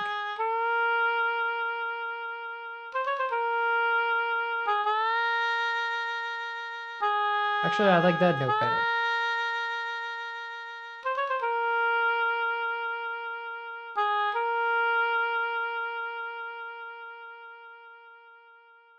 Cool. So that sounds good. Let me make sure that it decays like that much.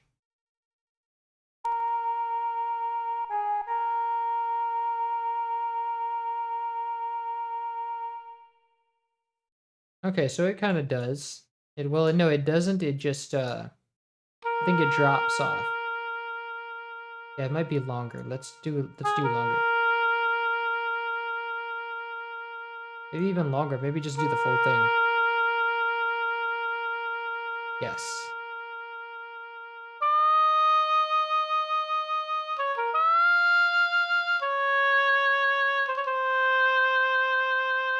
Now we just send it to a mixer track, and let's call this oboe.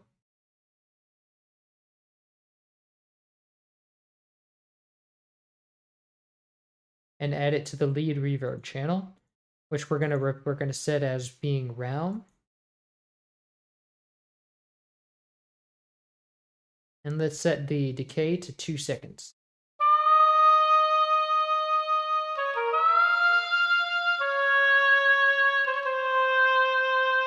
Nice, beautiful.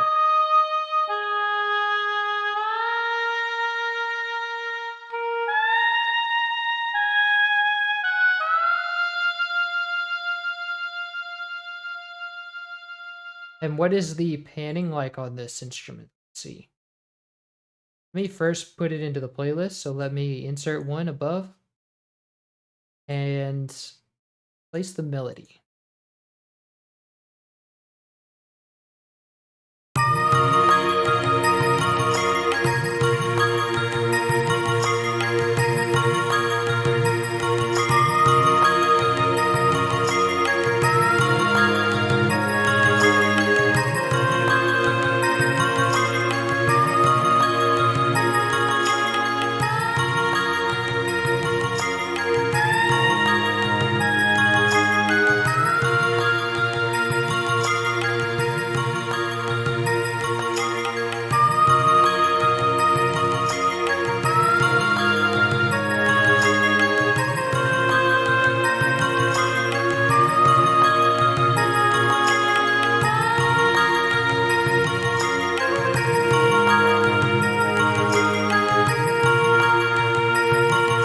Now, the only problem with this instrument is that it has too many different sounding samples within it because the character changes.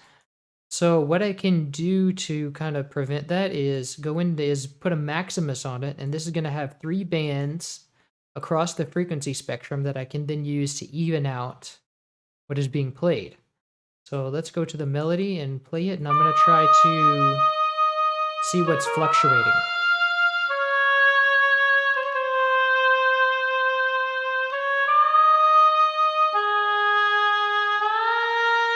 See, the problem is it comes in, one of these samples has like a really strong second frequency.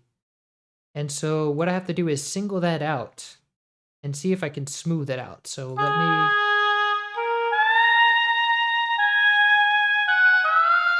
This one right here. So let me set my band so that the middle band coincides with that frequency.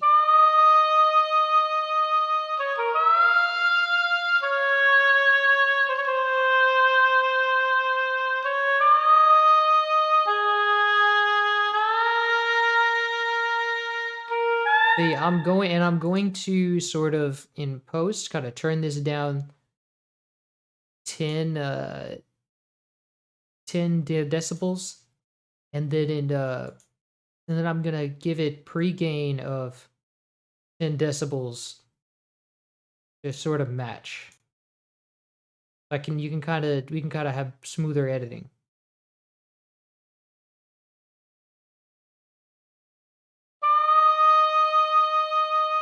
Actually, let me just do full. Oh wait, no.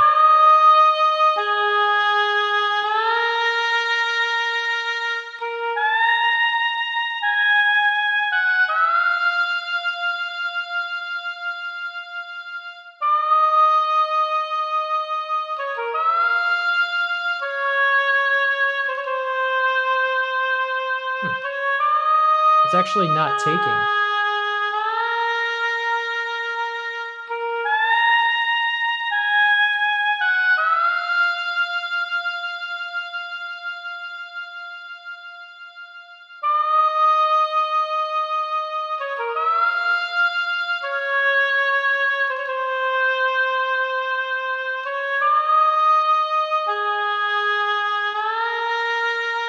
Okay, there's the fluctuation.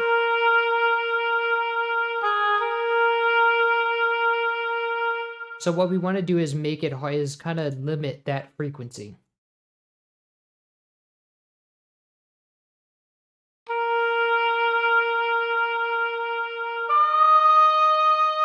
Or I think the character in the original had that, uses that sample, that kind of sample with the yeah, with that frequency. So what we really need to do is bring everything else up instead of limiting that one. So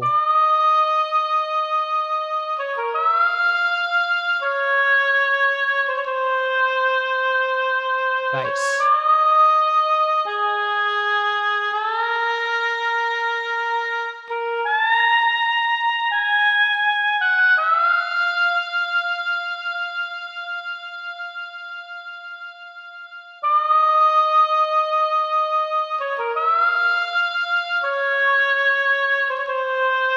I also want to limit the other ones, so just to keep it consistent.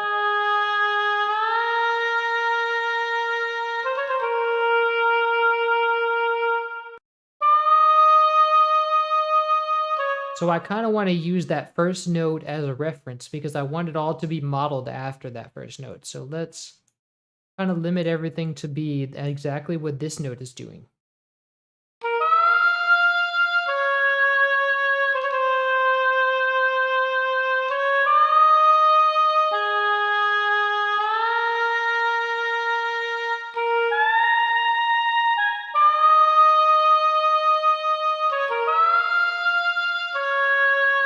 Actually, we were doing that in the lows. I want to do that in the mids, so let me see.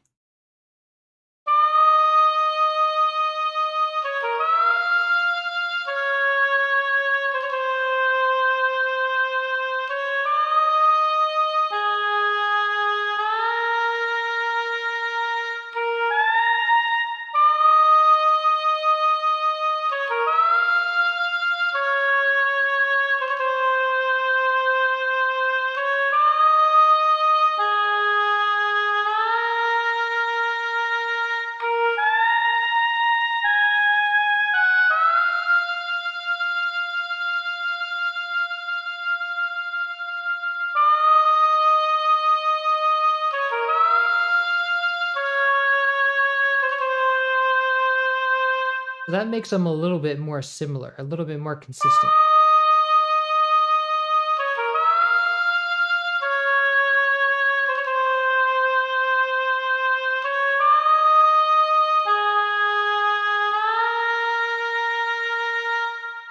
And so now we can kind of enhance that effect if we go into an EQ before it goes into the Maximus and sort of raise that frequency.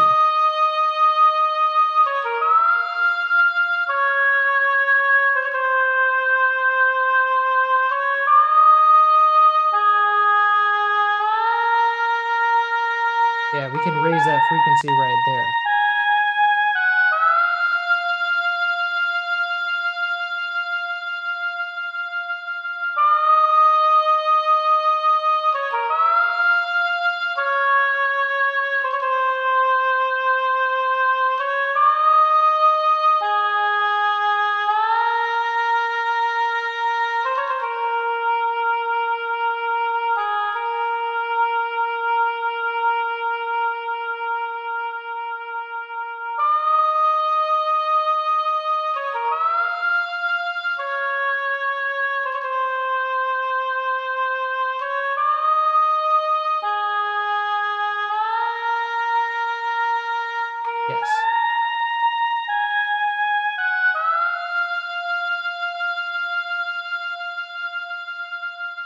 Nice. So that works. That makes it sound a little bit more consistent. And so then we just want to let's play it in full.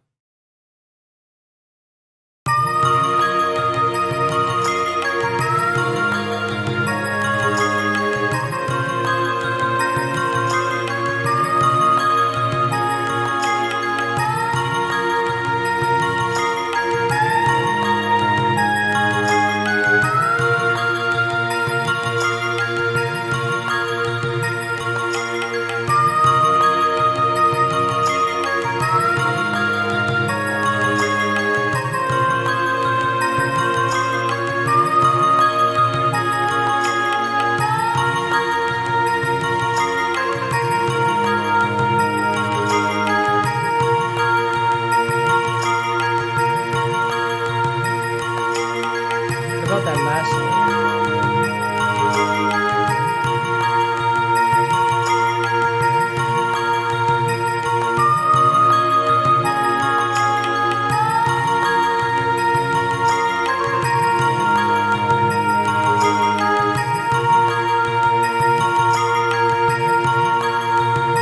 Nice. So you see how it kind of changes the character whenever you single out certain frequencies and raise them up. It changes the character drastically.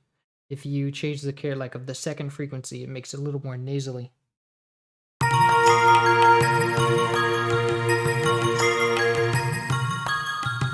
Cool. So after that, the whole song kind of repeats, I think. Oh, but we have that harp part we haven't even covered yet. There's a harp that leads it into the loop. So we have to, and it spans across three channels. So we have to go and grab these channels one by one. Grab these notes one by one. Copy that, and our harp comes from the Kurzweil K2000, and it's a ROM expansion for orchestral music, so it's kind of obscure, but it is a good harp sample for the 80s. Let me see, where did I put it? Oh yeah, harp, dynamic harp. There we go. And let's add contact because it's a contact patch.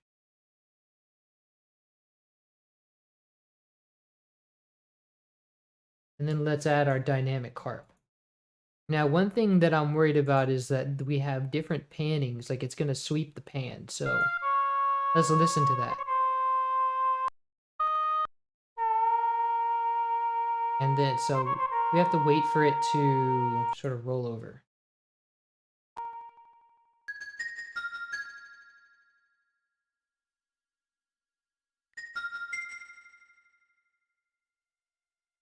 Whenever it rolls over. I think it already rolled over, actually. Oh, there it is. So it gets about the, here we go.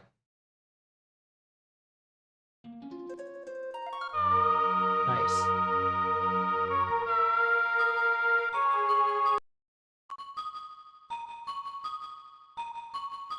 I think it's the last one. Yes. It's all the strings channels.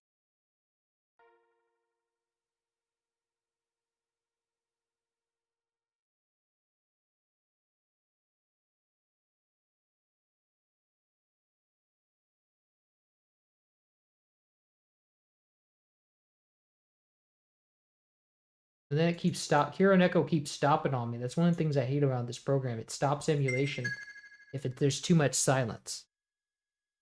So it should come in a second. I guess that's the, that was 2 of the channels. Oh, it's actually channel 4.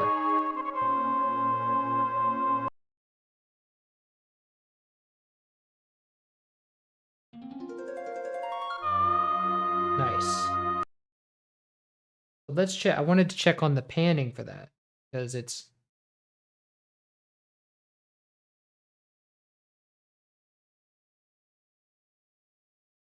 should be coming in.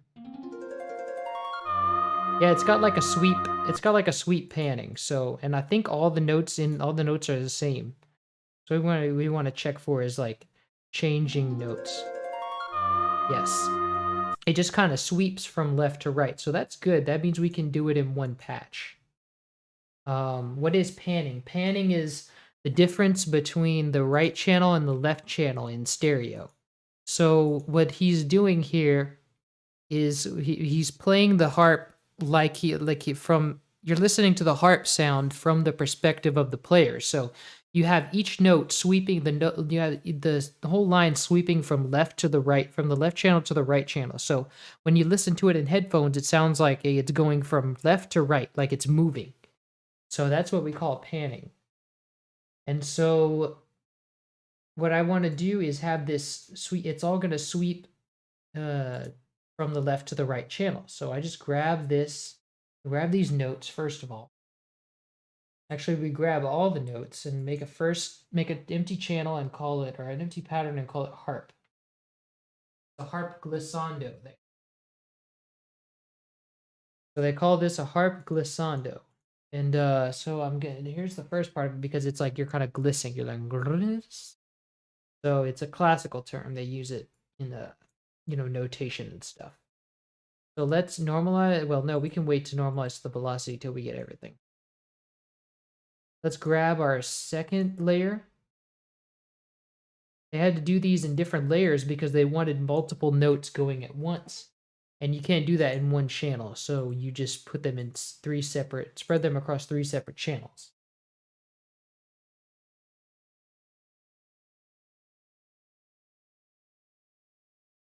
And I think, let me see. What is the timing for this? Because I think it might have been ruined by the copy paste technique.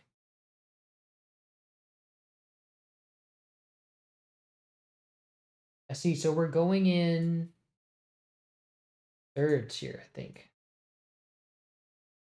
No, actually, it's a little bit less. So I think that last line copied wrong because it pasted it in a weird location. Actually, no, it was just that I moved it because it's in a different part.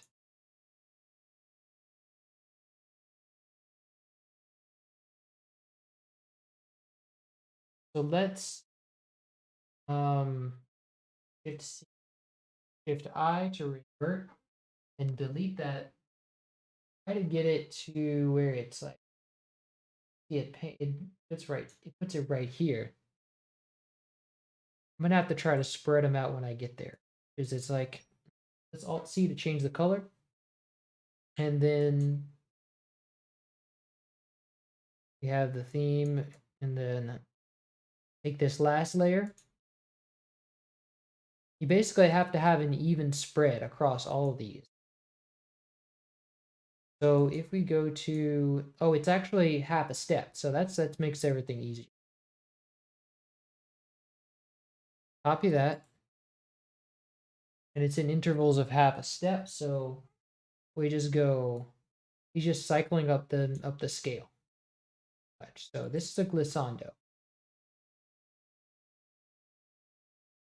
And so we want to, and I think it's an octave up from that. Okay, so now let's normalize the velocity.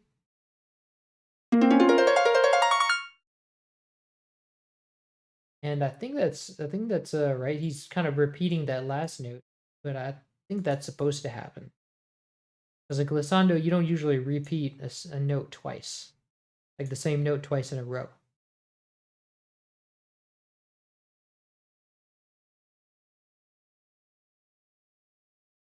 Okay, he does actually repeat that note twice.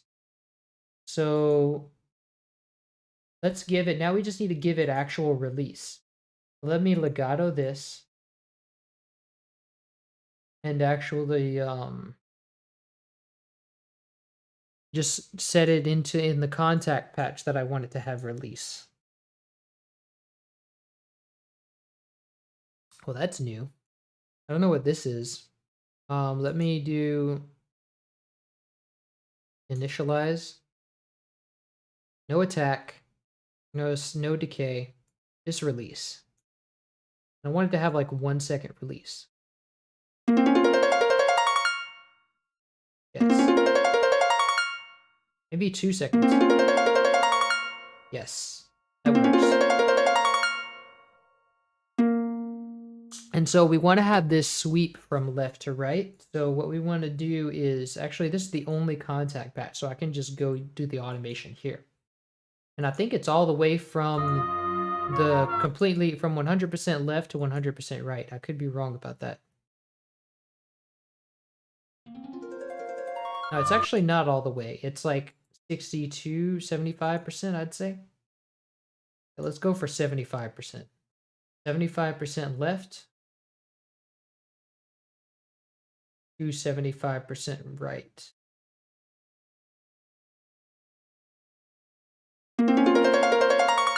There we go. We've got that sweep. So let's just add it in here.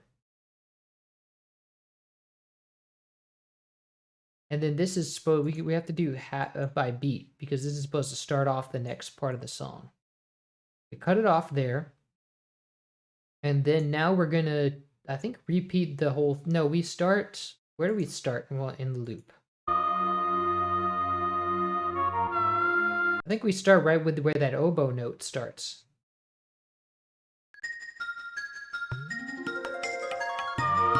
Yes, we start back again with the oboe. So let's make a cut here. And then we just highlight all this and Control B to duplicate it. And then for the ending, I think I want just the last note to ring out of the harp. Well, not just that, but so we just need a last note. And I think this is about as high as a harp goes. So, so I think we can.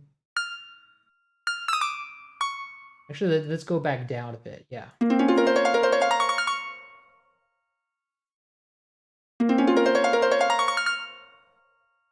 Okay, well that's fine. We don't need another note. We can have it just stop right there, but I do want a final note on the bells. So let's see what would give these bells a sense of ending.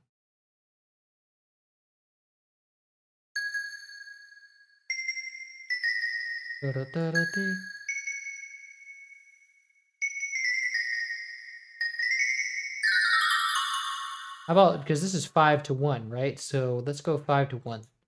And I think this whole thing is in C sharp, C sharp major, which is A sharp minor or B flat minor.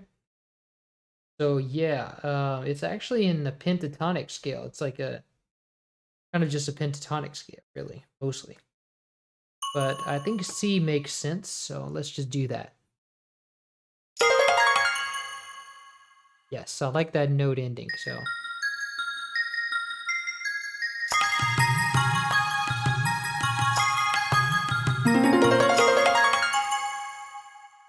Nice. Actually, if we make this the tonic of the chord, it kind of makes sense.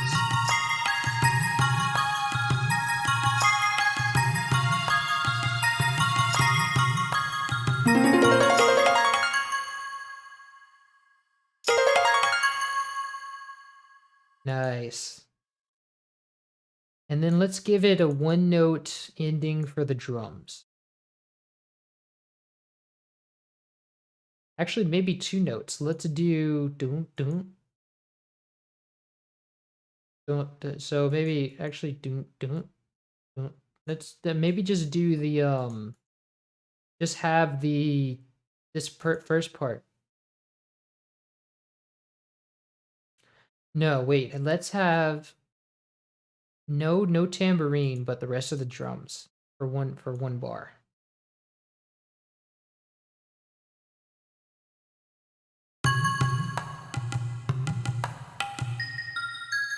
But let's make this one unique, and let's make it finish on a different one of these drums. Let's remove this. Let's make it end on this high note.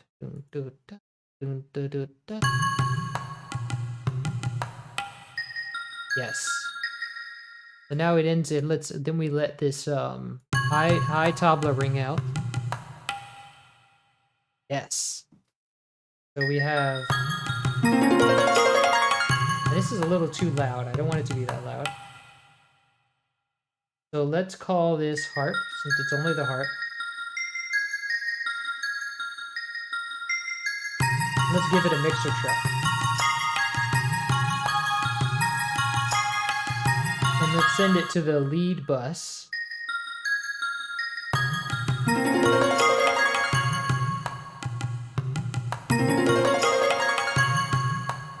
But I kind of don't like the note that these bells are ending on.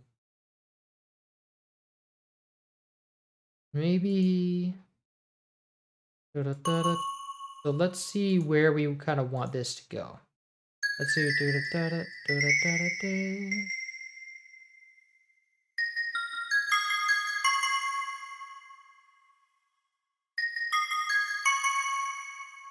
It could work.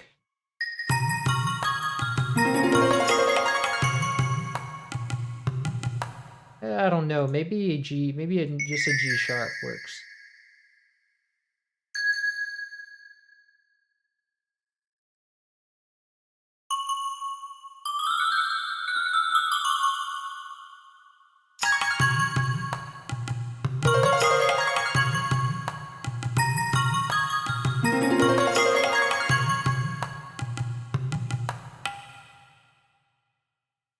Let me see. Let me get more context on the rest of the mix. So what is the strings doing? Because the strings are pretty defining of chords or scale.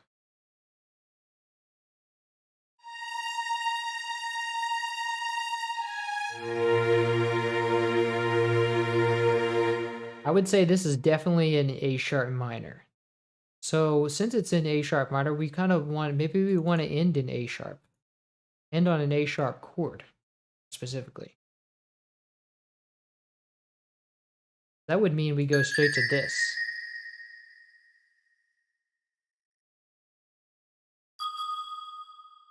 A sharp and then D sharp would be the top part.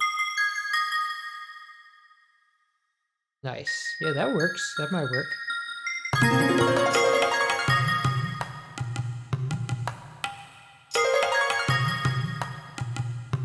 But I kind of, for it to give it a sense of finality, I don't want it to end right on that note. Maybe if it goes a little higher.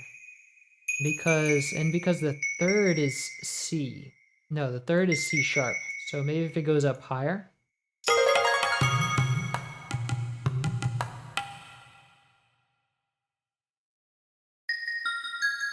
On this note, anyway.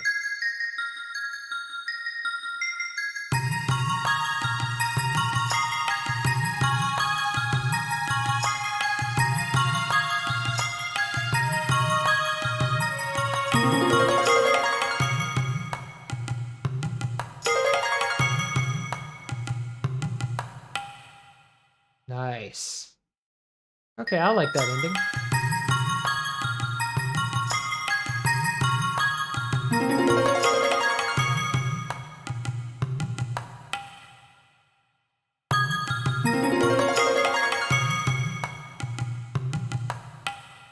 But it's, the ending still sounds, I think we have to make it, I want to make it hit 5 along the way, so. Like in the bells. So let's go to make this pattern unique. That way we can edit the notes before this. And so then we have so the 5 would be, see, the 5 would be F minor. So that also uses this, so that's good.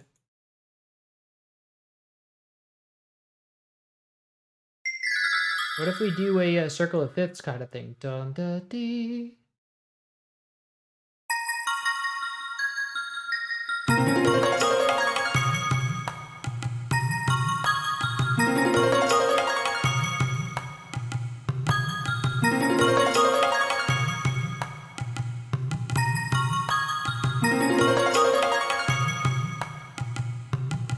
Nice, I like that.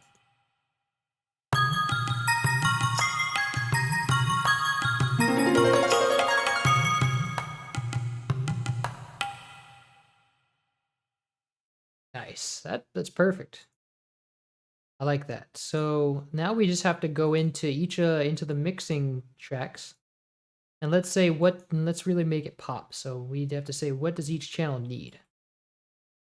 And also, we didn't forget about the panning of the oboe, did we? What is that pan like?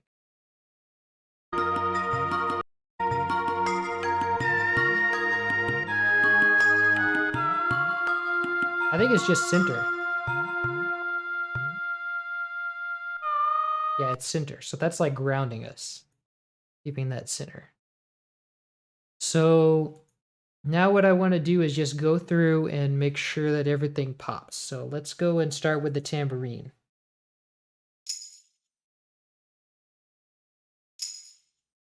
We actually didn't even send this to a bus, or a reverb bus. So we need this to have reverb. And now see, the reverb gives it a nice tail.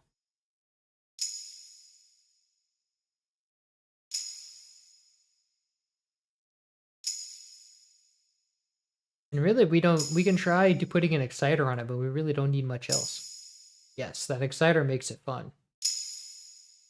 But it also makes a lot of extra volume that we don't want.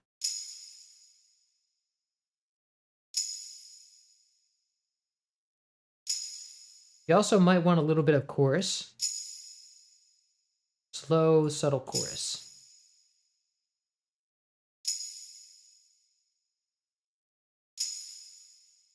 Yes, I like that. Now our bells are going to be definitely going to want some, oh, I'm going to put the delay down here.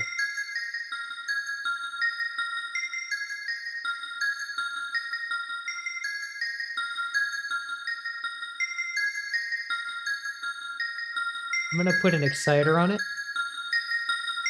Yes, there we go.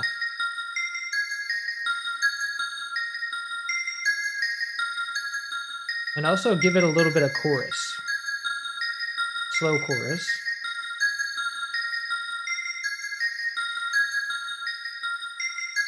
Or maybe we can keep this on fully, actually. And then let's do the same for the other layer.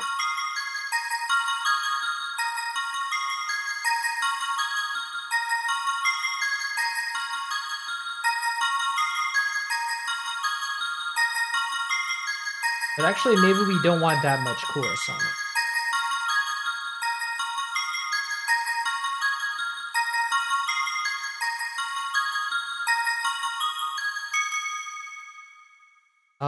But I do want an exciter on this one too.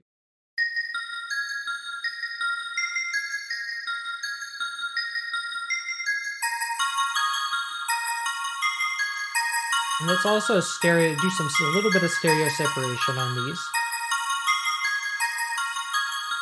Nice. And then our strings, we want to have, I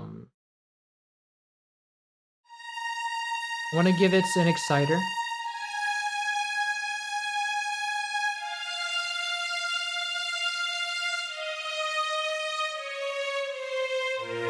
And I also want to EQ it a bit.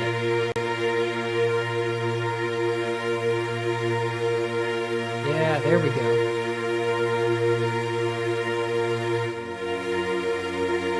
Just to make it a little more pleasing.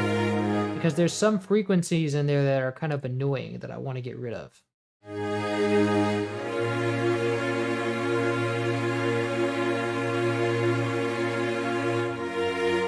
And I have chorus turned on in here, but I want to kind of, what is this MFX?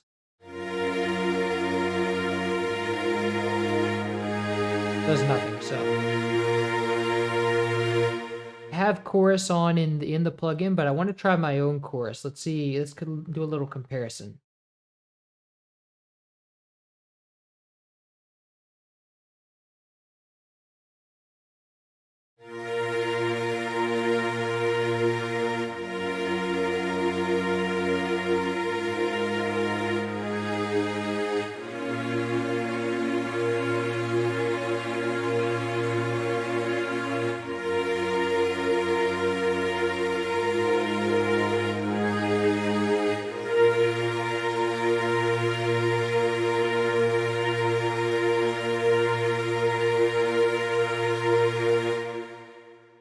I like both, actually. Both is good. My favorite song in the game, hey. And we got a donation from E. Thank you. That's a thanks to Sam and whoever else is commissioning these. Yes. We've had a different person has commissioned Secret of Mana. So that's a different entity. But this is a different person going on uh commissioning commissioning this track. So looks like we have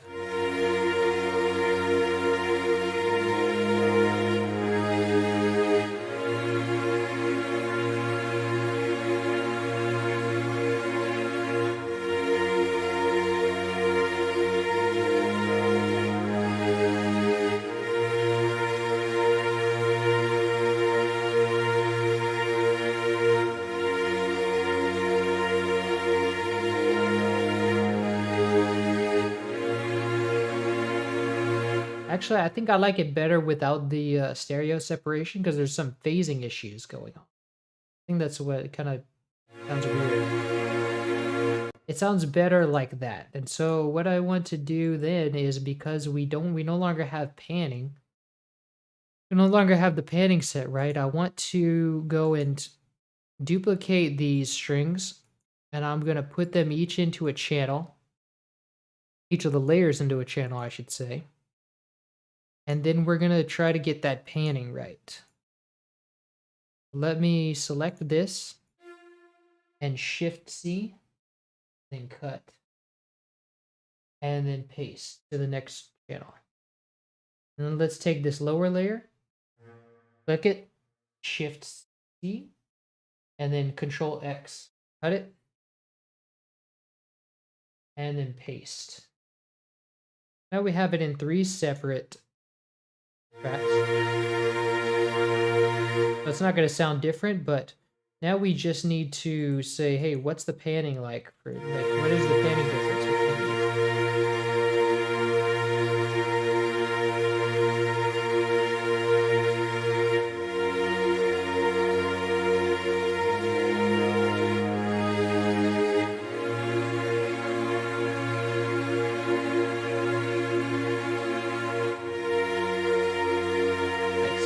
So we have a 55% spread on the on the middle and the lower layer. So 55% left on the middle and 50% right, 56% right on the bottom. And that already makes it sound a lot better with the spread. We don't have any phasing issues with the stereo separation, so that's good.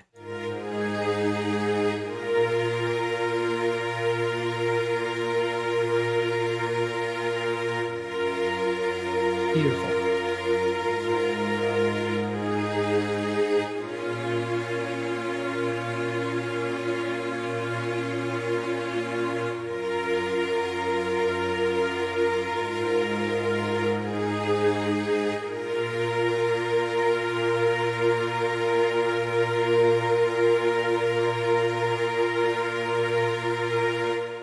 Nice, I like that. Okay, so the next one is the tabla.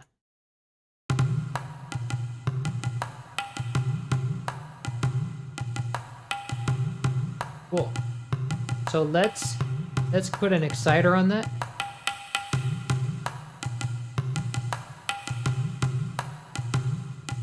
And maybe a little bit of chorus just to make the sample sound different.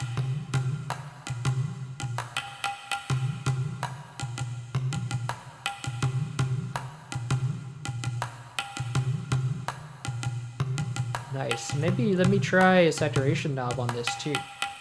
Let's get a subtle distortion going.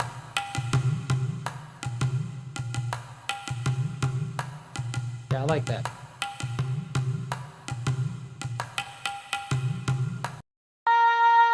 And then we have this oboe. Let's get some chorus going on it just to make the samples not sound so static.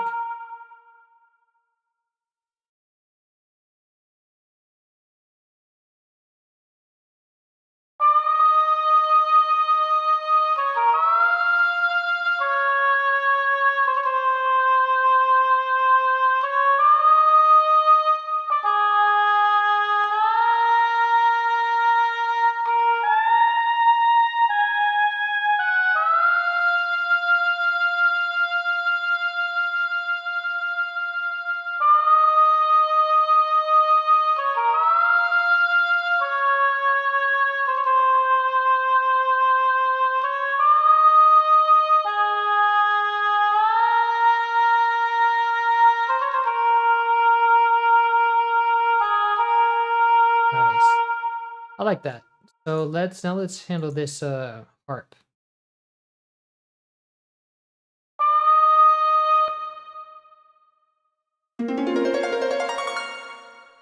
Nice. So let's put an exciter on that. Bring out those highs. Yes, there we go. That's beautiful. And I don't think we need a chorus or anything because it's not repeating very many notes. Actually, it would kind of make it sound, it does sound a little bit flat. Let's kind of put a slow but subtle chorus on it.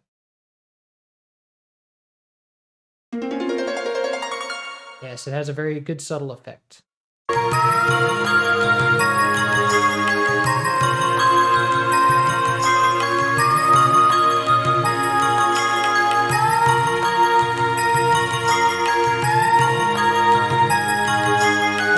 I'm going to let you guys listen to that from the beginning. I literally have the same kind of headphones as you. This sounds wicked. Good job. All right. Yeah, this is a good, very good studio headphones, and they're only $100, so that's a done deal. AKG also has the same kind of ones, I think, but I've never tried them just because these have always worked for me so well.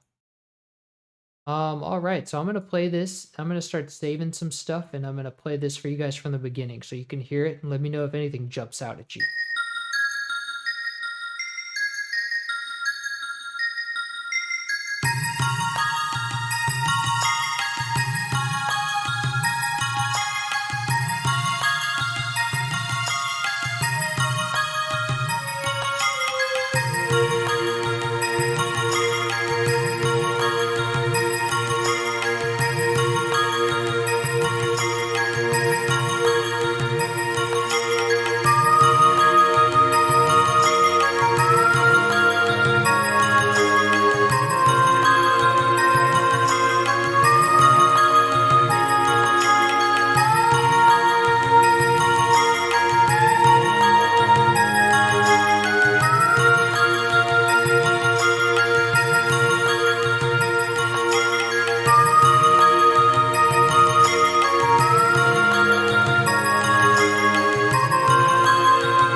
So I now kind of think that that part of the ending sounds a little bit out of place.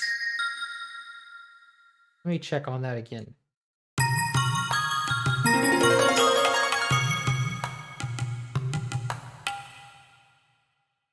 Let me just go for the simple ending of A sharp.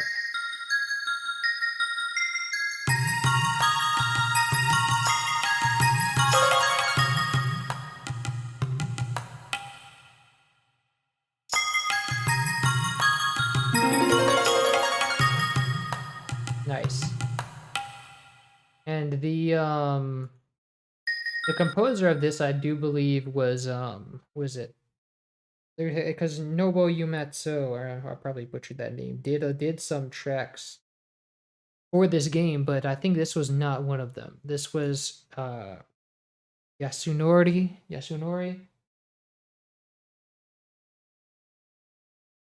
Mitsuda.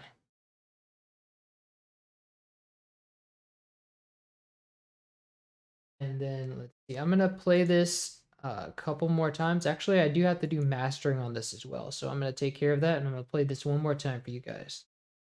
Let's see, the strings could go slightly. Let's see. Oh, you guys are chiming in with some stuff too. The drums start a bar too soon, I think. They start too early. Okay, so let's check on that. In the MIDI, we have, oh yeah, the drum's supposed to start right here. Okay, so got that. And damn, dude, if you're starting to tackle Chrono songs, I'm so hyped. No, this was actually just a commission for this one song. So we won't be doing the whole soundtrack. Instruments sound great, Dan. Let's see. I think the strings have a few measures on their own before the percussion kicks in. Yes. And we've got that. It's just I had the percussion going too early. Yasunori Matsuda, yeah. Either that or the woodwind overpowers most of it once it becomes a factor. Yeah, no, the rest should be right, like, because we have the oboe coming in there, and then the strings, rest of the strings kicking in there, and then it has a few measures on its own right here, and just the lead string. Cool, so I'm gonna play that one more time, and I'm gonna do my mastering stuff, and also name it, so you guys can listen.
I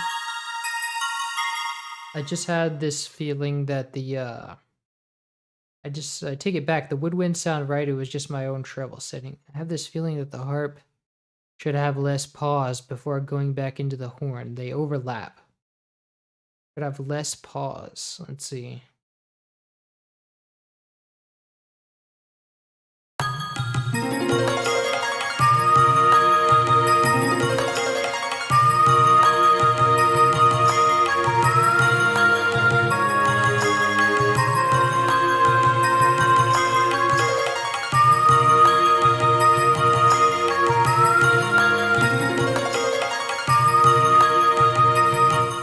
Let's check that against the original.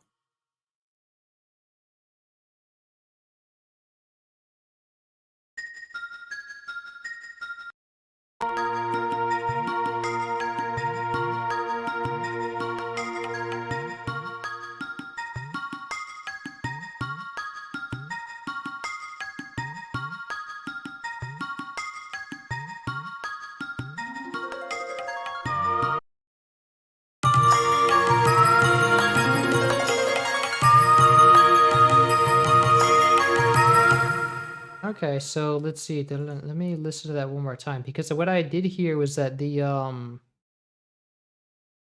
harp sounds a little quieter, and also the tabla sounds a little quieter.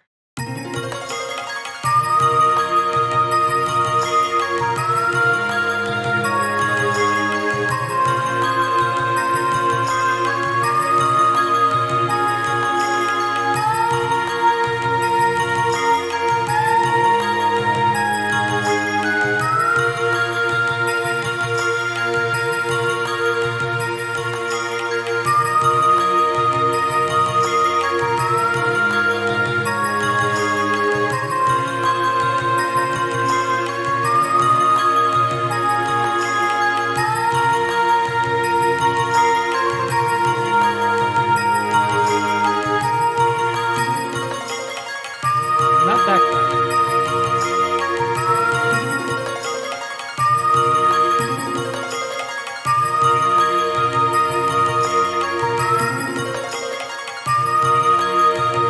I think I hear what you're talking about, and what I can do is make the release longer because now that it is quieter, the release is not that obvious. So I can make it a little longer.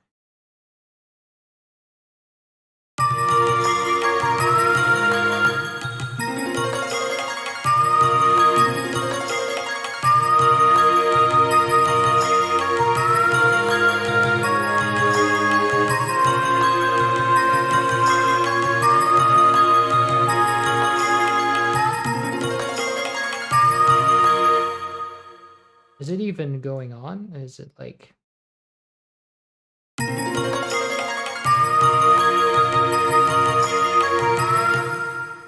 know what? I think the release is in the note. Yeah, it does actually. It almost fades out all the way. So I think we should just try that. Oh, yeah, that's weird.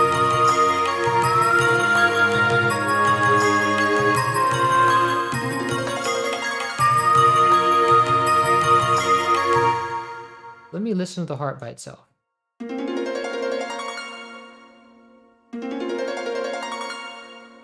It is releasing, but it's not really...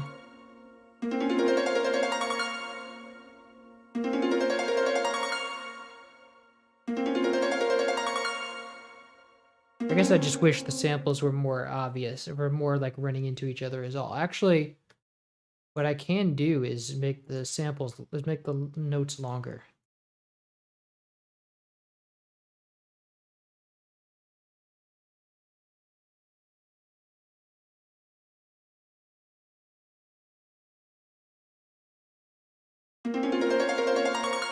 That works.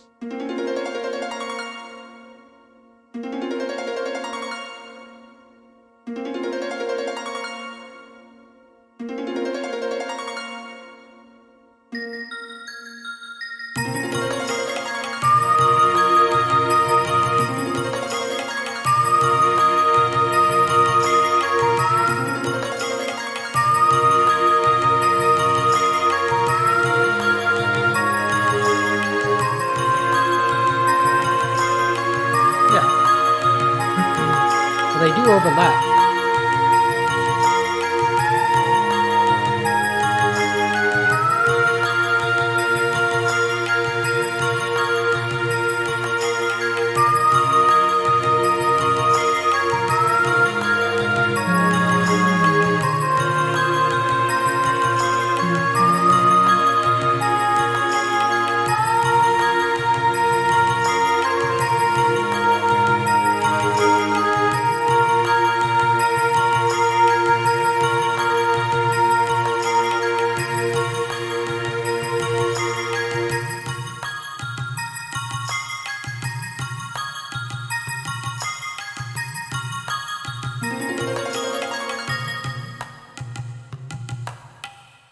I actually kind of want to end it on a higher note, like it goes dun da dee.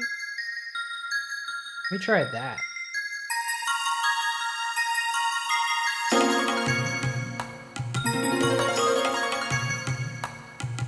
Oh, that sounds good.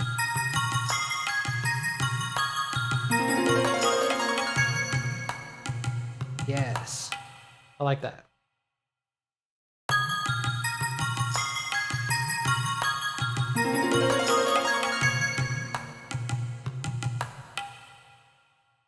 Sweet.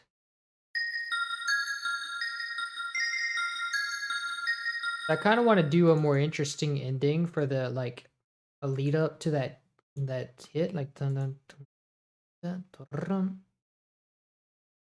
Do like, let's see, what do we have?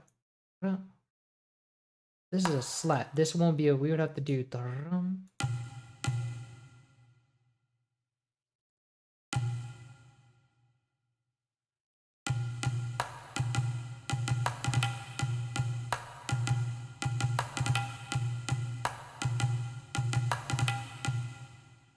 Dun. Let's give it like a dun.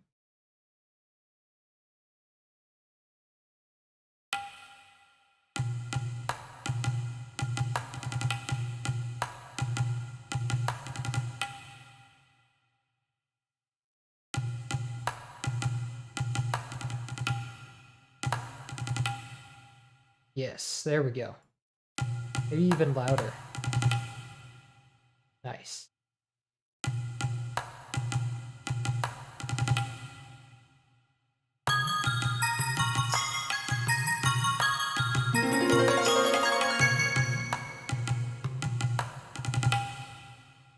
There we go. I like that.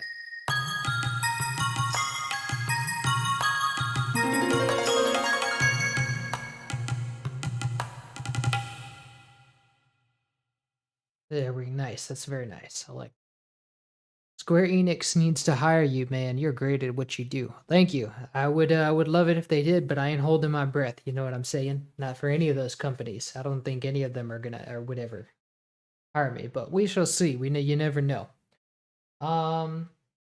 So anyway, that sounds good. If nobody has anything jump out at them, I think we'll call it there because I'm gonna put this as an MP3. Let me make this as an MP3 right now. So I'm gonna render this as an MP3 and then I'm gonna put it on the Discord for as like a as a beta. So I also have, let's see, I'm gonna render as an MP3. And then as this will be on the, I'm gonna put this up as a YouTube video tomorrow.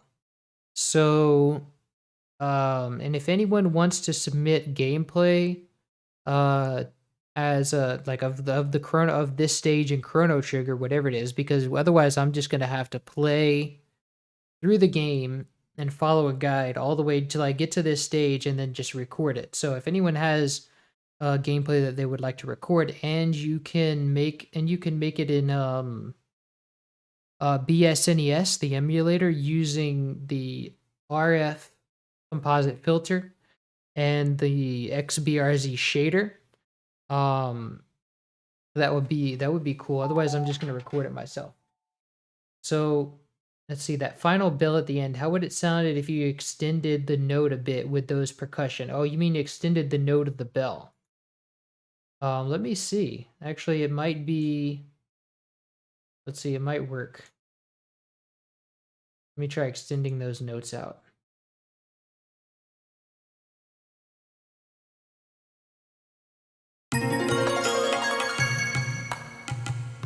I'm not sure if that actually did anything. But one thing that we can do is just create a new, I'm going to remove these because I'm either going to get my friend to, I'm either going to just stick with these or get my friend to record the actual YouTube. So what I'm going to do is clone this and clone this. And then I'm going to go into the envelope in these and make a longer articulation. So all I really have to do is drag this T2 up. And the same for this one. And then I just have to take this note, put it here. Yeah, you can already hear it rings out longer. That's cool, I like that, it's a longer note. Oh, this one might be too long.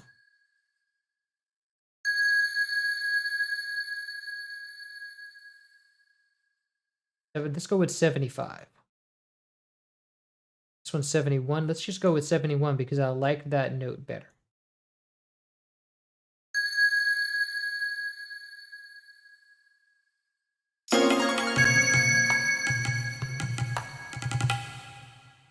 Dope. And then it stops kind of right when the percussion ends, so that's really good.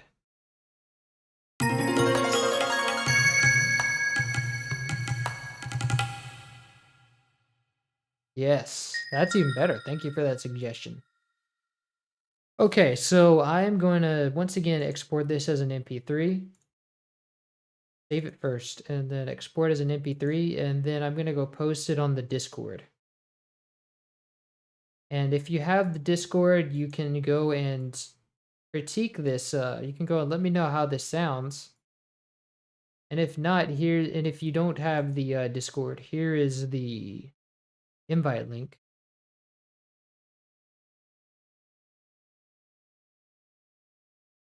So there's that. Wait, it doesn't, Discord has some kind of anti-copying thing. Weird. There we go. That works. So there's the Discord link. And yeah, so this is almost done rendering. And so what happens is, so now I'm going to make this a YouTube video. And if anybody has any discrepancies, I will see you guys next time. So let me know in the Discord if you have any gameplay that you want to submit. And then we'll see you next time. Yeah, so we'll end it here. And I'll come back. I'll probably be streaming again tomorrow with more of A Link to the Past. Probably. Yeah, we'll do more A Link to the Past. And yeah, so I will see you guys tomorrow. And yeah, that's it. Jam and Sam out. Let me know in the Discord if anything